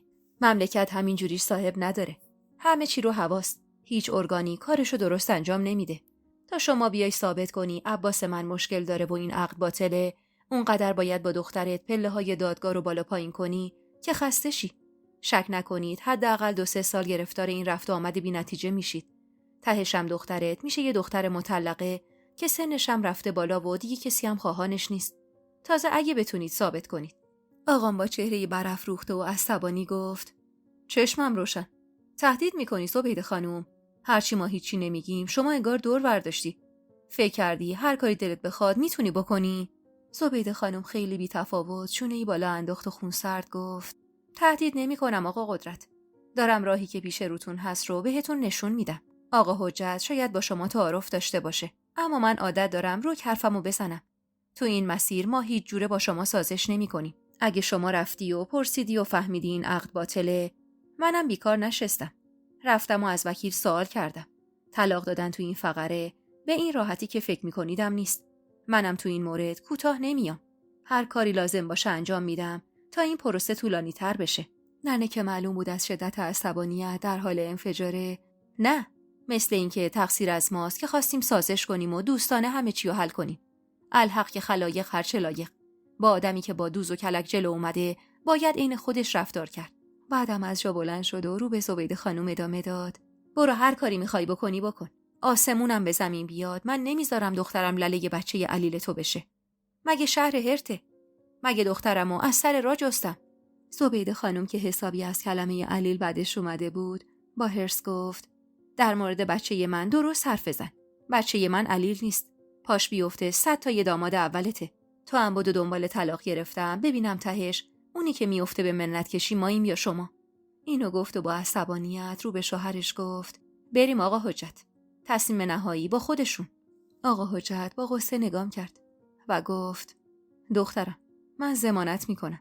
ضمانت میکنم تو زندگی با بچه من خوشبخت بشی. هر چی بخوای به نامت میزنم. اصلا قبل از اینکه بیای تو اون خونه به نامت میزنم تا بفهمی حرفم دروغ نیست. عباس به خدا بچه بدی نیست. تو خودت دیدیش. اتفاقی که براش افتاده هم تقصیر خودش نبوده. از روزی که رفتی اسمت از زبونش نیفتاده. مدام سراغ تو میگیره. این بچه به طرز عجیبی دل داده به دلت. باهاش راه بیای دنیا رو به پات میریزم. بی نیازت میکنم از مال دنیا. چشمام خیس اشک بود. ننه بازومو گرفت و کشیدم عقب و با هرس گفت واسه زندگی این دختر من و آقاشیم که تصمیم میگیریم. شما هم لازم نیست تو گوش دختر من بخونی و خامش کنی. بفرمایید بیرون. آقا حجت نگاهی به آقا انداخت. آقا سرش رو پایین انداخته بود و دیگه هیچی نمیگفت. ننه هم صدق سر سکوت آقا خوب دور برداشته بود. جوری که بازوی زبیده خانمو گرفت و هولش داد از اتاق بیرون. با گریه روی زمین نشستم. آقام با صدای خفه‌ای گفت لعنت بهشون. اما راست میگن. اگه بخوان اذیت کنن میتونن 3-4 سال سر بدوننمون، جوری که موهات بشه رنگ دندونات. به اینجای حرفش که رسید کمی سکوت کرد. سکوتی مرگبار که انگار هیچ جوره قرار نبود شکسته بشه. اما بالاخره آقا جون لب باز کرد و پرسید معلولیتش در چه حده؟ صدای جیغ ننه یهو هوا رفت. چی میخوای بگی قدرت؟ نکنه میخوای دختر دست گلمو تقدیم اینا کنی؟ لیاقت دختر من اینه؟ آقام هرسی شد. صدا تو بیار پایین آسیه. من از زمین و زمان بریدم. منو جوشی تر از اینی که هستم نکن. چون اگه بزنم به سیم آخر واسه همتون بد میشه. نه اما کوتاه بیا نبود و با عصبانیت گفت دلت از جای دیگه پره، سر من و بچه هم خالی نکن. حرف اول و آخر من همین قدرت. من دختر به این قوم نمیدم. شنیدی چی گفتم؟ آقا که از سر و صدای ننه خسته شده بود فوشی نثار ننه کرد و از خونه رفت بیرون. صدای بسته شدن در حیاط که به گوشمون رسید، ننه اومد نشست و با غصه گفت خاک بر سرت پوری، خاک بر سرت. ببین ما رو به چه وضعی انداختی. چقدر گفتم اینا یه ریگی به کفش دارن. چشمت به بروری پسر افتاد و وا دادی. فکر کردی بری شهر خبریه. خبر مرگ زن رضا شده بودی، الان قشنگ زندگی تو میکردی. بن و ریشه و اصل و نسبشون هم میشناختیم. دروغ و پنهونکاری هم در کار نبود. تو همین دهات خودمون همسایه خودم میشدی و کنار خودمون زندگی تو شروع میکردی. زنم و یه بیچارتم 100 تا این زبیده میارزه. فوق نهایتش 4 تا تیکه بار آدم کنه. دیگه بیشتر از این کاری از دستش بر نمیاد. اما این زبیده مار 7 خطه. هرچند که این حرفا دیگه هیچ فایده ای نداره. اما حالا ببین. مهم الانه که ببینی چه زندگی واسه خودت ساختی. حالا من چطور به آقات بگم تو یه نکبت بندو به آب دادی؟ هان؟ اصلا با این وضعیت چطور برات گردونم تو این خونه؟ هخ کنان گفتم مگه تقصیر من بود ننه؟ آقام این همه سال دامادشونه، خیر سرش باهاشونم رفت و آمد داشته و نفهمیده. اون وقت من چطور شک میکردم؟ ننه که انگار حسابی مستاصل بود گفت باید یه کاری کنی. خوب گوش بده پوری، ببین من چی میگم. اگه میگی این پسر دست و پاش و بدنش سالمه و فقط عقل شیرین میزنه، پس یادم آدم بدی نیست. مگه نه؟ با تعجب نگاش کردم. یعنی چی ننه؟ چی میخوای بگی؟ ننه با هرس کوبید تو سرم و گفت الهی بی ننه بشی. میخوای چی بگم؟ هر روز پاشم برم شهر، آواره این دادگاه و اون دادگاه بشم، بلکه بعد از چند سال بتونم طلاق تو بگیرم. بعدش چی؟ میخوای چی کار کنی؟ تا اون موقع سنت رفته بالا، دیگه خواهان نداری بدبخت. تازه دخترم نیستی در به در. درسته که عقدتون باطله، اما نمیشه که اسم اون پسر تا ابد تو شناسنامت باشه. باید یه جور ثابت کنیم کلا سرمون گذاشتن که بتونیم اون اسمو از شناسنامت خط بزنیم و سفیدش کنیم. اما گمون نکنم ما در برابر اینا شانس موفقیتی داشته باشیم. اونم با این حال و روز آقات و منی که اصلا نمیدونم شهر کجاست و کجا باید برم و چیکار کنم. سوادی هم ندارم. ننه این حرفا رو که زد دوباره برگشت و به دیوار تکیه داد و همینطور که به رو خیره بود گفت اما فعلا کاری نباید بکنی. بذار دوباره بیان منت کشی. نمیذارم مفت بری تو اون زندگی. اگه قراره راستی بری تو خونشون، باید قبل از رفتنت خونه به نامت بزنن. باید کل مهریه و شیربهاتو ازشون بگیری. یه زمین تو همین ده خودمون واسط میخرم که واسط بشه یه پشتوانه قوی که اگه دیدی نمیتونی با این پسر زندگی کنی، بتونی جداشی و زندگی تو جمع کنی. لب کسیدم و گفتم یعنی باهاشون برم شهر ننه؟ یعنی به همین راحتی وا دادید؟ ننه براق شد تو صورتم و گفت وا ندادم. تو وا دادی که الان من مجبورم اینجور رفتار کنم. بعدشم نترس. فعلا نمیذارم ببرنت. باید بذارم ببینم بازم میان یا نه. من که میگم میان. اینا به این راحتی بی خیال تو نمیشن. مخصوصا که مدام میگفتن انگار پسر بهونتو میگیره. ننه راست میگفت. زبیده خانوم به این راحتی دست بردار نبود. تازه قبل از اینا هم انگار فکر همه جا رو کرده بود. طوری که خودش میگفت حتی از قبل با وکیلم مشورت کرده بود. با اون همه پول و ثروت و دارایی که اونا داشتن و همینطور دوستایی که قطعا به واسطه 20 سال زندگی توی شهر به دست آورده بودن و تازه وکیلی که در موردش صحبت میکردن، شانس ما هیچ بود. آقای من فقط 4 کلاس در حد نوشتن و خوندن داشت. از اون طرفم هر روز که نمیشد پاشه بره شهر و برگرده. ماشینی نداشت واسه این کار. تازه تموم اینا به کنار، اونقدر هم دستش باز نبود که بخواد وکیل بگیره. خدایا، این چه سرنوشتی بود که من دوچارش شده بودم. این چه تقدیری بود که گریبانم رو گرفته بود. 1-2 روزی از اون ماجرا میگذشت و ننه هر دقیقه یه چیزی میگفت. یه روز میگفت برات میگردونم اینجا، روز بعد اما یادش میافتاد که پسرشون چه بلایی سر من آورده و دوباره پشیمون میشد و میگفت نه، یکم واسهشون تاقچه بالا میذارم و میفرستمت بری اونجا که شانستو امتحان کنی ببینی میتونی ادامه بدی یا نه. 2-3 روزی بعد از اون ماجرا بود که دوباره سر و کلشون پیدا شد. این بار اما زبیده خانم با عمه سوری اومده بود. اگه میدونست ننه چشم دیدن عمه سوری رو نداره و سایش رو با تیر میزنه، قطعاً عمه رو برا پادرمیونی انتخاب نمیکرد. ننه که چشمش به عمه سوری افتاد، بدتر افتاد رو دنده یلج.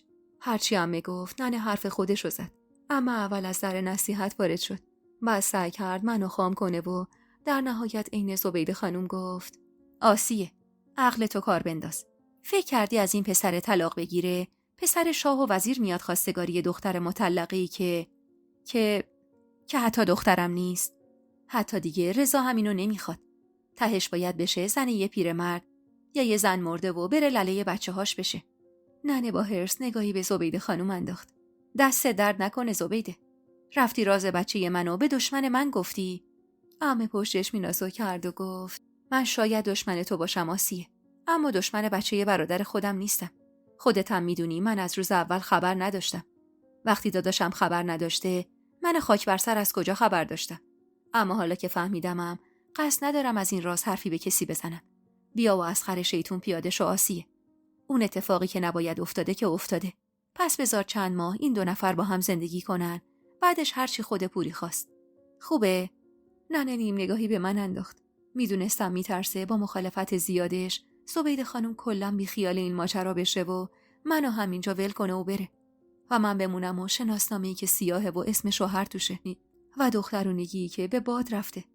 واسه همین بعد از دقایقی سکوت ننه گلویی صاف کرد. خیلی خوب.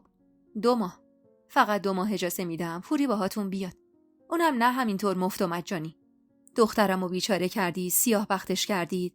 توقع ندارید که مفت و مجانی 2 دستی تقدیمتون کنمش. زبیده خانم با این حرف ننه گل از گلش شکفت. هر چی بگید به روی چشم آسیه خانم. ننه سری گفت: یه خونه تو شهر باید بنامش کنید و یه زمین تو ده. مهریه و شیربهاشم باید همین الان بدید. با توجه به چیزی که تو این مدت از زبیده خانم دیده بودم، با خودم گفتم الان دوباره رو ترش میکنه و تاخچه بالا میذاره. حتی عمه سوری هم تعجب کرده بود از حرف ننه، چون با حیرت گفت: آسیه، مگه داری برادرزادمو معامله میکنی؟ ننه بی‌حوصله گفت: تو دهنتو ببند سوری. به اندازه کافی گند زدی به زندگی بچه من. بعد اینش دیگه به تو ربطی نداره. دختر خودمه. قدرتم اختیار زندگیشو داده دست من. منم شرطم اینه. زبیده خانم اما بدون هیچ معطلی گفت: چشم آسیه خانم، چشم. هرچی شما بگید. من حرفی ندارم. ما اینجا که زمینی نداریم، اما تو ده خودمون زمین زیاد داریم. همین امروز میگم حجت کاراشو انجام بده. مهریه رو هم 1-2 روزی وقت بدید. میریم شهر رو واسهتون میاریم. خونه شهرم خود من روز اول گفتم. الانم حرفی سرش نیست. ننه تاخچه بالا گذاشت و گفت: هر وقت زمین رو به نامش زدید و مهریه رو آوردید، بیای در مورد باقی شرایط حرف میزنید. اینو گفت و بی‌تعارف پشتشو کرد به زبیده خانم و عمه و رفت سمت اتاق. عمه سری به نشونه تأسف تکون داد. خاک بر سرش. انگار داره دخترشو میفروشه. خجالتم نمیکشه. زبیده خانم بی توجه به حرفای عمه دست منو گرفت و با خواهش گفت: پوری جانم، تو عین دختر منی. به خدا اینو از ته قلبم میگم. با ننت حرف بزن. من هر چی که شما گفتید و انجام میدم. ولی شما هم نباید زیر حرفتون بزنید. اسمت از زبون عباس هم نمیافته. به خدا نمیدونم چی شده. باورم نمیشه تو کمتر از 2 روز اینطور بهت دل بسته. که اگه بهت دل نبسته بود، منم مدام خودمو کوچیک نمی‌کردم و واسه التماس نمیومدم. اینو گفت و کمی بهم نزدیک شد و مقداری پول کف دستم گذاشت و گفت: خودت میدونی من تو خرج کردن دست و دلم بازه. به خدا به حرفم گوش کنی دنیا رو به پات میریزم. اصلا دوست نداشتم پولو قبول کنم. حالم بد بود. اصلا میزون نبودم. اما زبیده خانم به زور پولو گذاشت کف دستم و گفت: تو عروس منی. وظیفه ماست که خرجی بهت بدیم. آهی کشیدم و بی حرف به سمت نشیمن رفتم. ننه که چشمش به من افتاد گفت: خودت خوب میدونی حالا که کار به اینجا کشیده من نمیتونم کاری برات کنم. میبینی که آقاتم شرایط روحیش جوریه که ول کرده و رفته. تو این 2 روزم هیچ سری به ما نزده، نگفته اصلا میخواد چی کار کنه. که البته اگه میخواست کاری کنه تا حالا سر و کلش پیدا شده بود و گفته بود. منم یه زن دست تنها و بی سوادم که نمیتونم پاشم برم شهر رو بیام. اصلا نمیدونم باید چی کار بکنم. پس بخوای یا نخوای باید برگردی سر اون زندگی. لااقل بذار دست پر بری که فردا روز اگه سختت بود و نتونستی دووم بیاری، نخوای دست جلوی کسی دراز کنی. با پول مهریه و شیربهاتم همینجا واسط یه زمین میخرم. نمیذارم حالا که همچین دروغی گفتن و همچین کلاهی سرمون گذاشتن راحت به مراد دلشون برسن. اون فروزان گور به گور شده که با مردن پسرش از مجازاتی که آقات براش در نظر گرفته بود تبرئه شد. اما کور خوندن. به همین راحتی‌ها نمیذارم به مراد دلشون برسن. بیرمق با زانوهایی که سوس شده بودن بی حرف کنج نشیمن نشستم. دنیا رو سرم خراب شده بود. نمیدونستم آینده چطور قراره برام رقم بخوره. اصلا آینده‌ای داشتم یا نه. توران خنده مسخره‌ای کرد و گفت خوبه دیگه. خدا در و تخته رو جور کرده. پوری هم عقل چندازه بچه هاست. ننه تشری به توران زد تا زبون بده هم بگیره. منم با غصه سرم رو روی زانوهام گذاشتم و آروم آروم شروع کردم به اشک ریختن. یه جورایی منم تسلیم شده بودم. من یه دختر 14 ساله بودم که به تنهایی کاری از دستم بر نمی اومد. با اون وضعیتی هم که واسم پیش اومده بود دیگه میخواستم چی کار کنم. یه دختر مطلقه یه دست خورده که اگه میخواستیم مخالفت کنیم تا چند سال دیگه هم اسم عباس کماکان به عنوان شوهر تو شناسنامه‌ام بود. به هر سمتی نگاه میکردم جز سیاهی چیزی نمیدیدم. واسه همین خودمو سپرده بودم دست ننه. سال نو شده بود و من بلا تکلیف تر از همیشه سر خودمو با کمک کردن به ننه گرم کرده بودم. مجید هر روز میومد دیدن تورانو، گاهی واسه نهار و شامم میمون و من حسرت زندگی تورانو میخوردم. ننه اما حسابی از دست توران شکار بود. میرفت و میومد و میگفت چرا نامزدت عین خیالش نیست و آقات مدام داره به جون من غر میزنه که من دختر عقد کرده تو خونه نگه نمیدارم. هرچند میدونستم آقام دیگه حال و حوصله هیچ چیزی رو نداره و ننه الکی آقا رو بهونه کرده. وگرنه آقام دیگه آقای سابق نبود. مدام میگو واسه چی نمیان یه عروسی مختصر بگیرن و شما رو بفرستن سر خونه زندگیتون. تورانم میگفت مجید هنوز کاروبارش رونق نگرفته و وقتی خودش حرفی از عروسی نمیزنه من نمیتونم خودم رو سبک کنم و بگم بیا عروسی کنیم. تو این مدت دیگه اما خبری از زبیده خانم و شوهرش هم نبود. عمه سوری میگفت زبیده باید احمق باشه که با همچین شرایطی همچنان دخترتو بخواد. مگه دخترت چی داره که باید اینقدر باج بدم به خاطرش؟ آخر زمانایی که این حرفا رو از زبون عمه سوری میشنیدم دلم میخواست برگردم تو صورتشو بگم اگه دختر خودتم بود همین فکر رو میکردی؟ من اگه هیچی هم نداشته باشم حداقل سالمم. حداقل دوز و کلکی تو کارمون نبوده. اونا با دوز و کلک منو به عقد پسر دیگه‌شون که یه پسر شیرین عقل بود در آورده بودن. بعدم اینطور حرف میزد. درسته منم مخالف این بودم که ننه اینطوری منو معامله کنه و این همه مال و ثروت ازشون بخواد. اما نه این که مثل عمه سوری فکر کنم. یادمه فروردین به نیمه رسیده بود که یه روز توران اومد سراغم. ننه خونه نبود و توران چند روزی بود حسابی به هم ریخته بود. حتی مجیدم یه هفته‌ای بود که نیومده بود بهش سر بزنه و توران میگفت رفته شهر پی یه کار درست و حسابی که پول توش باشه. داشتم با چرخ خیاطی ننه واسه دل خودم چند تا تیکه از پارچه هامو که ننه وجع بر کرده بود و دوخت میزدم که توران نشست کنارم و گفت پوری من میخوام یه چیزی بهت بگم. نیم نگاهی بهش انداختم و گفتم چی شده؟ کمی دست کرد و گفت مادر شوهرت هر بار میومد کلی پول بهت میداد. مگه نه؟ سری تکون دادم. خب میگم تو که از اون پولا استفاده نکردی. لازمت هم نمیشه. میشه اونا رو به من قرض بدی؟ با تعجب گفتم میخوای چیکار اون همه پولو؟ یهو زد زیر گریه. عجیب بود برام. توران اونقدر مغرور بود که کم پیش میومد گریه کنه و همونطور که گریه میکرد گفت به مجید میگم بیا عروسی کنی، میگه دست و بالم خالیه. آقامم نداره خرج عروسی من کنه. هی منو سر میدونه. نمیدونم اصلا اینا که نداشتن چرا اومدن من خاک بر سر و عقد کردن. خب وقتی دست و بالتون خالی بود و نمیتونستید عروس ببرید واسه چی اومدید خواستگاری و عروس گرفتید؟ به اینجای حرفش که رسید کمی مکث کرد و بعد ادامه داد من اگه تا 1-2 ماه دیگه عروسی نکنم بیچاره میشم پوری. دست از چرخ کردم برداشتم و گفتم یعنی چی؟ چرا 1-2 ماه دیگه؟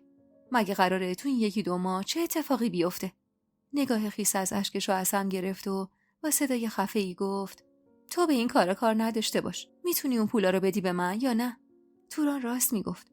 تو اون مدت من پول زیادی جمع کرده بودم. آخه ننه هر بار بهم میگفت این پولا رو نگهدار واسه روز مبادا. میگفت اگه مهریه و شیربها تو دادن میذاریم رو پول مهریه و شیربها و برات زمین میخریم یا خود پولو واسط نگه میدارم.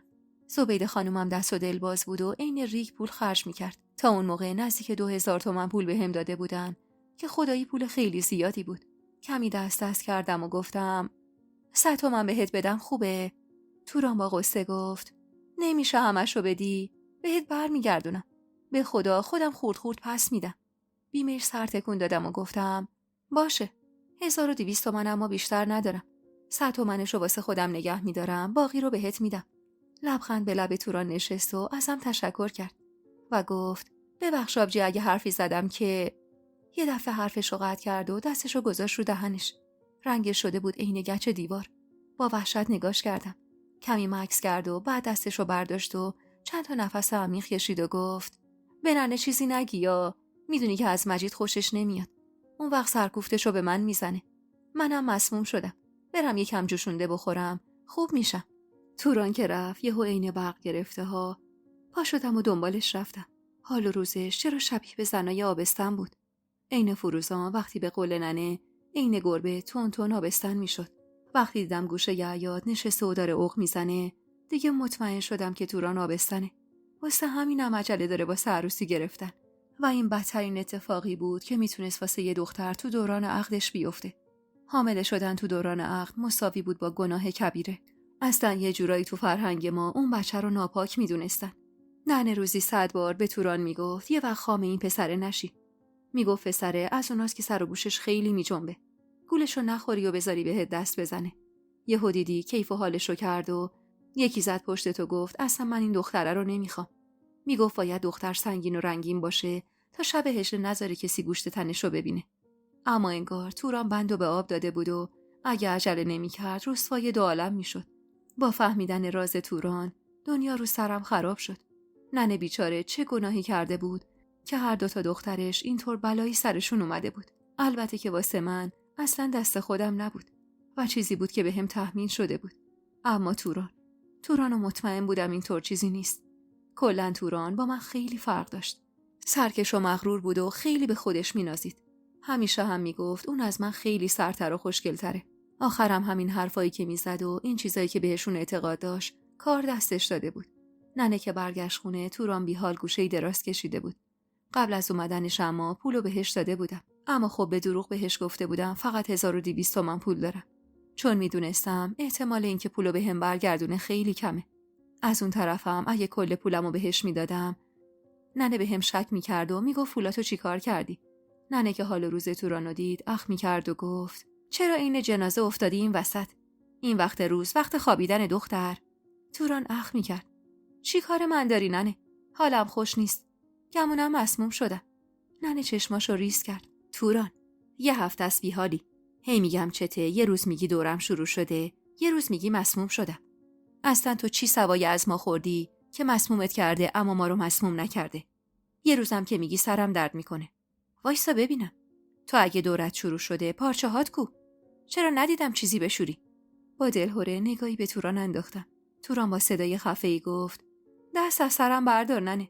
خستم کردی از بس به جونم غر زدی. همین غر زدنات مجیدو هم از این خونه فراری داده دیگه. جای اینکه دل به دلش بدی و با زبون خوش رازیش کنی به عروسی همش تندی و تلخی میکنی. تو مگه 100 تا شرط واسه ننه بابای این پسرای عقب افتاده نذاشتی؟ خب میگفتی یه کارم واسه مجید جور کنن. چیزی که ازشون کم نمیشه. اونا که دم از پول و پارتی میزنن چی میشه دست با جناق به سرشونو بگیرن تا اون هم سر به راه بشه؟ ننه یهو هرسی شد. مجید غلط کرده فراری شده. خوشم باشه. حالا دیگه طوری شده که باید التماسش کنیم بیا دست تو رو بگیره ببره سر خونه زندگیتون. خاک بر سر توران. از بس بهش رو دادی اینجوری شده دیگه. وگرنه باید التماست کنه واسه عروسی گرفتن. نه که تو دنبال اون بیفتی و من. توران گریش گرفته بود. دلم واسش سوخت. اگه واقعا آبستن شده بود و ننه میفهمید بلوایی به پا میکرد اون سرش ناپیدا. محشر کبرا را مینداخت. با احتیاط رو به ننه گفتم ولش کن ننه. چی کارش داری؟ تو ساکت شو. من آخر از دست شما 2 تا بزه سکته میکنم. توران خبر مرگت پاشو بگو ببینم چی شده. بگو ببینم چه گندی زدی که گریه میکنی. چرا این پسر یه هفته است پیداش نیست؟ خیال نکن حواسم بهت نیستا. برگشتنی از خونه خالت سراغشو از ننش گرفتم. عین گاو سر تکون داد و گفت داماد شماست. سراغشو از من میگیرید. پاشو این آدم حرف بزن ببینم دردت چیه. آخر سر من از دست شما دوتا دق میکنم. ای خدا، چه گناهی کرده بودم که این دوتا دختر رو تو کاسه من گذاشتی؟ توران حقیق کنان گفت دردم اینه که نه تو و نه اون آقام عین خیالتون نیست که منم دخترتونم. آقام که عزادار محسنه و زانوی غم بغل گرفته و اصلا انگار دیگه تو این دنیا نیست. تو هم همه فکر و ذکرت شده پوری. من بدبخت 1 ماه حال و روزم خوش نیست و تو تازه 1 هفته‌شو فهمیدی ننه کمی ملایم‌تر گفت خیلی خوب، حالا چرا هوار میکشی؟ گریت که تموم شد عین بچه ی آدم بگو دردت چیه؟ توران با غصه گفت مجید، دردم مجیده. مدام بهانه میاره. یه روز میگه کار و بارم خوب نیست. یه روز میگه درآمدم واسه زندگی 2 نفره کمه. یه روز میگه چرا این رنگی تنت کردی؟ چرا این فلانی به خودت نمیرسی؟ چرا لباسات گشاده؟ چرا دماغت کجه؟ هر روز یه بهانه. خسته شدم ننه. خسته شدم از بس سرم غر زد و به روی خودم نیوردم. ازم سیر شده ننه. اصلا دیگه این گذشته ها نیست. ننه خودشو به توران نزدیک کرد و جفت بازوهاشو گرفت و با جدیت گفت منو نگاه کن توران. یه سوال ازت میپرسم، 1 کلمه جواب منو میدی. دروغ بگی یا بخوای تفره بری دیگه کاری به کارت ندارم. توران سرشو پایین انداخت. انگار میدونست ننه میخواد چی بپرسه ازش. ننه با شک و تردید گفت این پسره بهت دست زده مگه نه؟ واسه همینم رفتارش عوض شده. با این حرف ننه گریه توران شدت گرفت و گفت میگه از رنگ پوستت بدم میاد. میگه بدنت چرا اینقدر پرموه. میگه چرا موهات فره. همش ازم ایراد میگیره. ننه محکم تکونش داد و گفت این یعنی باهاش خوابیدی؟ آره. الهی بمیری. جواب منو بده. توران که با گریه سر تکون داد، ننه 2 دستی کوبید فرق سر توران و افتاد به جونش و تا میخورد کتکش میزد و همینطور نفرینش میکرد. وحشت زده جلو دویدم و بازوی ننه رو گرفتم و به سختی عقب کشیدمش. توران گریه میکرد و با همون حالش سعی میکرد به شکمش آسیب نرسه. ننه فوش زشتی نثارش کرد و گفت الهی بمیرید جفتتون، از دستتون راحت شم. این پوری ذلیل مرده رو به زور مجبور کردن. تو رو کی مجبور کرده بود؟ مگه 1000 بار بهت نگفتم این پسر زبون بازه، خام زبون بازیاش نشو؟ مگه نگفتم قبل از عروسی نزار بهت دست بزنه؟ واسه چی بندو به آب دادی؟ من باید از دست دوتاتون بکشم؟ یه عمره عفت پیشه کردم. پامو کج بر نداشتم. یه عمره که نذاشتم کسی یه تار مومو ببینه. جلوی برادرمم حجاب گرفتم. از بچگیم تو گوشتون خوندم و جوری بارتون آوردم که سربلند باشم. اما حالا ببینید چطور منو بیچاره کردید. چطور آبرومو بردید. فردا تو کلده چونه میافته که آسیه بلد نبود دختر تربیت کنه. 2 تا دختر بی آبرو بار آورده. توران بی توجه به غرغرای ننه میونه حقیق کردنش گفت ننه بگو این زبیده خانوم یه کاری واسه مجید جور کنه. مگه نمیخواستی بازم براشون شرط و شروط بذاری؟ خب بهشون بگو من پوری رو تنها نمیفرستم شهر. باید تورانم با شوهرش بیاد که خیالم بابت پوری راحت باشه. به خدا مجیدم کار خوب داشته باشه همین 1-2 ماه عروسی میگیریم. یعنی باید بگیره. راهی نداره. ننه رنگش شد عین گچ دیوار. انگار فهمید منظور توران چیه. توران الهی بی ننه بشی. نکنه آبستنی. آره؟ واسه همین زرد و زار شدی؟ واسه همین به دروغ گفتی دورت شروع شده؟ الهی بمیری توران. من چه خاکی به سرم بریزم؟ چطور به آقات بگم؟ وای خدا، مردم چی میگن؟ رسوا میشی، بی آبرو میشیم. اون ننه مرده کجاست؟ کدوم قبرستونی رفته؟ به سختی ننه رو گرفته بودم تا دوباره به توران حمله نکنه. ننه هم مدام هرس میخورد و توران رو نفرین میکرد و چنگ مینداخت به صورتش. صدای در زدن که بلند شد، ننه از غفلت من استفاده کرد و به سمت توران رفت. نیشگون سفتی از رون پاش گرفت و با هرس گفت گم شو برو تو اتاق. جلو چشم من نباش ببینم چه خاکی باید به سرم بریزم. توران گریه کنم به سمت اون یکی اتاق رفت و در رو پشت سر خودش بست. منم واسه باز کردن در رفتم. زبیده خانم دوباره اومده بود. این دفعه اما همراه شوهرش. کپکش خروس میخوند و مشخص بود شرط و شروط ننه رو انجام داده که اومده. بی حرف از جلوی در کنار رفتم تا بیان تو. اما زبیده خانم روی گلیم گوشه ی حیاط نشست و گفت برو بگو ننت بیاد، کارم زیاد طول نمیکشه. خودت هم لباس بپوش، بیا باید بریم جایی. باشه ای گفتم و رفتم و ننه رو صدا زدم. ننه با اخمای گره کرده داشت با زبیده خانم حرف میزد و من تو آسونه‌ای در وایساده بودم. اولش نمیدونم داشتن به هم چی میگفتن چون صداشون آروم بود. اما کمی بعد ننه با همون اخمای گره کرده گفت والا یه موضوعی هست که میخواستم چند وقتی باهاتون در میون بذارم. از اونجایی که شنیدیم آقا حجت کاروبار خوبی تو شهر داره، گفتیم اگه بتونه کاری واسه مجید جفت و جور کنه. داماد بزرگمو میگم اگه بتونه واسش کار جور کنه خیلی خوب میشه. اینجوری تورانم زندگیش رو میاره شهر و نزدیک پوریه. خیال منم راحته که پوری دیگه اونجا تنها نیست. زبیده خانم نیم نگاهی به شوهرش انداخت و گفت چی بگم والا؟ نمیشه که. یعنی آقا حجت اما سری گفت عیب نداره خانم. چه اشکالی داره دست یه جوونو بگیریم و کمکش کنیم تا صاحب کار بشه و بتونه زندگیشو جمع و جور کنه. من تو سطح شهر مغازه زیاد دارم. غریبه و آشنا زیاد پیشم کار میکنن. حالا آقا مجید شما هم یکیش. بعدم کاغذی از جیبش در آورد و چیزی روش نوشت و گرفت جلوی ننه. این آدرس دفتر اصلی منه. اینو بده دامادت بگو یه سر بهم بزنه ببینم چه کاری ازش برمیاد. انشالله که بتونم کمکش کنم. ننه کاغذو گرفت و گفت به هر حال با این شرایطی که من دارم پورانو میفرستم شهر دلم راضی نیست که تک و تنها بیاد اونجا. خودم هم که نمیتونم راه به راه بهش سر بزنم. اگه خواهرشم اونجا باشه خیالم راحته. آقا حجت خیال ننه رو راحت کرد و گفت خیالتون راحت آسیه خانم. کاری از دست من ساخته باشه شک نکنید دریغ نمی‌کنم.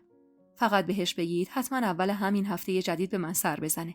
حالا هم اگه اجازه بدید ما بریم. بعدم نگاهی به من که تو آستانه در ایستاده بودم انداخت و گفت پوری جان دخترم اگه حاضری شما هم با ما بیا. با تعجب گفتم کجا؟ ننه بی تفاوت گفت برو لباستو عوض کن و بیا. میخوام ببرنه سند و به نامت بزنن. سری عوض کن بیا برو تا قبل از تاریکی خونه باشی. چشم میگفتم و سری رفتم یه بلوز دامن از بین لباسام در آوردم و پوشیدم و دنبال زبیده خانم و آقا حجت از خونه بیرون زدم. سوار ماشین که شدیم زبیده خانم گفت قراره یه زمین توی ده خودمون به نامت بشه. پول مهریه و شیربها رو هم یه جا دادم ننت. بابت همه اینا هم ازت امضا و اثر انگشت میگیرم که اگه پسرمو ول کنی همه رو ازت میگیرم. پس حواست باشه. من گرگ بارون خوردم. بخواید کلاه سرم بذارید و واسم زیر و رو بکشید جور دیگه ای رفتار میکنم. زیر لب اما طوری که بشنون گفتم دروغ گفتن و کلاه سر کسی گذاشتن کار ما نیست زبیده خانم. نگران نباشید. زبیده خانم نگاه تندی بهم انداخت. خوب منظور تنمو گرفته بود. آقا حجت میونه رو گرفت و گفت بسته خانم. پوری دیگه جزئی از خانواده ماست. انشالله یکی دو روز دیگه هم وسایلشو جمع میکنه و با ما میاد شهر. زبیده خانم ساکت شد و منم خیره شدم به جاده و به این فکر کردم که یعنی میتونم با اون پسر شیرین عقلشون عباس زندگی کنم یا نه. تو فکر و خیالاتم غرق بودم که رسیدیم به روستای خودشون. جلوی دره ساختمون از ماشین پیاده شدیم. بالای ساختمون نوشته شده بود خانه یا اصناف. چند تا مرد سمبالا اونجا بودن که در حضور همه یه قوار زمین 400 متری به نام من شد. زیر چند تا برگر و امضا و انگشت زدم و بعد از تموم شدن کارمون منو برگردوندن خونه و قرار شد 2 روز دیگه با هم بریم شهر. دلهره داشتم. زندگی جدید به دور از خانواده‌ام، اونم تو همچین شرایطی اصلاً چیزی نبود که من فکرشو می‌کردم. ننه وقتی فهمید زمینو به نامم زدن کمی خیالش راحت شد و گفت حتما باید پیگیر باشیم خونه شهرم به نامت بزنن. نباید شل بگیریم تا اونا هم از خدا خواسته بی خیال بشن. حواست باشه اگه حتی به زبیده خانم رود نشد بگی مدام به شوهرش بگی. انگار اون راحت‌تر راه میاد. سری تکون دادم و به اتاقی که تو را گوشش خوابیده بود پناه بردم. آخر هفته که شد وسایلمو جمع کرده بودم که یهو در خونه زده شد. در رو که باز کردم آقام پشت در بود. با چهره‌ای برافروخته و رگ گردن باد شده. ترسیده چند قدمی به عقب برداشتم که گفت دوستای عزیز و مهربونم، یک دنیا ممنونم که تا پایان این قسمت همراه هم بودید و خوشحال میشم اگه نظراتتون رو در مورد این قسمت توی کامنت ها با ما به اشتراک بذارید.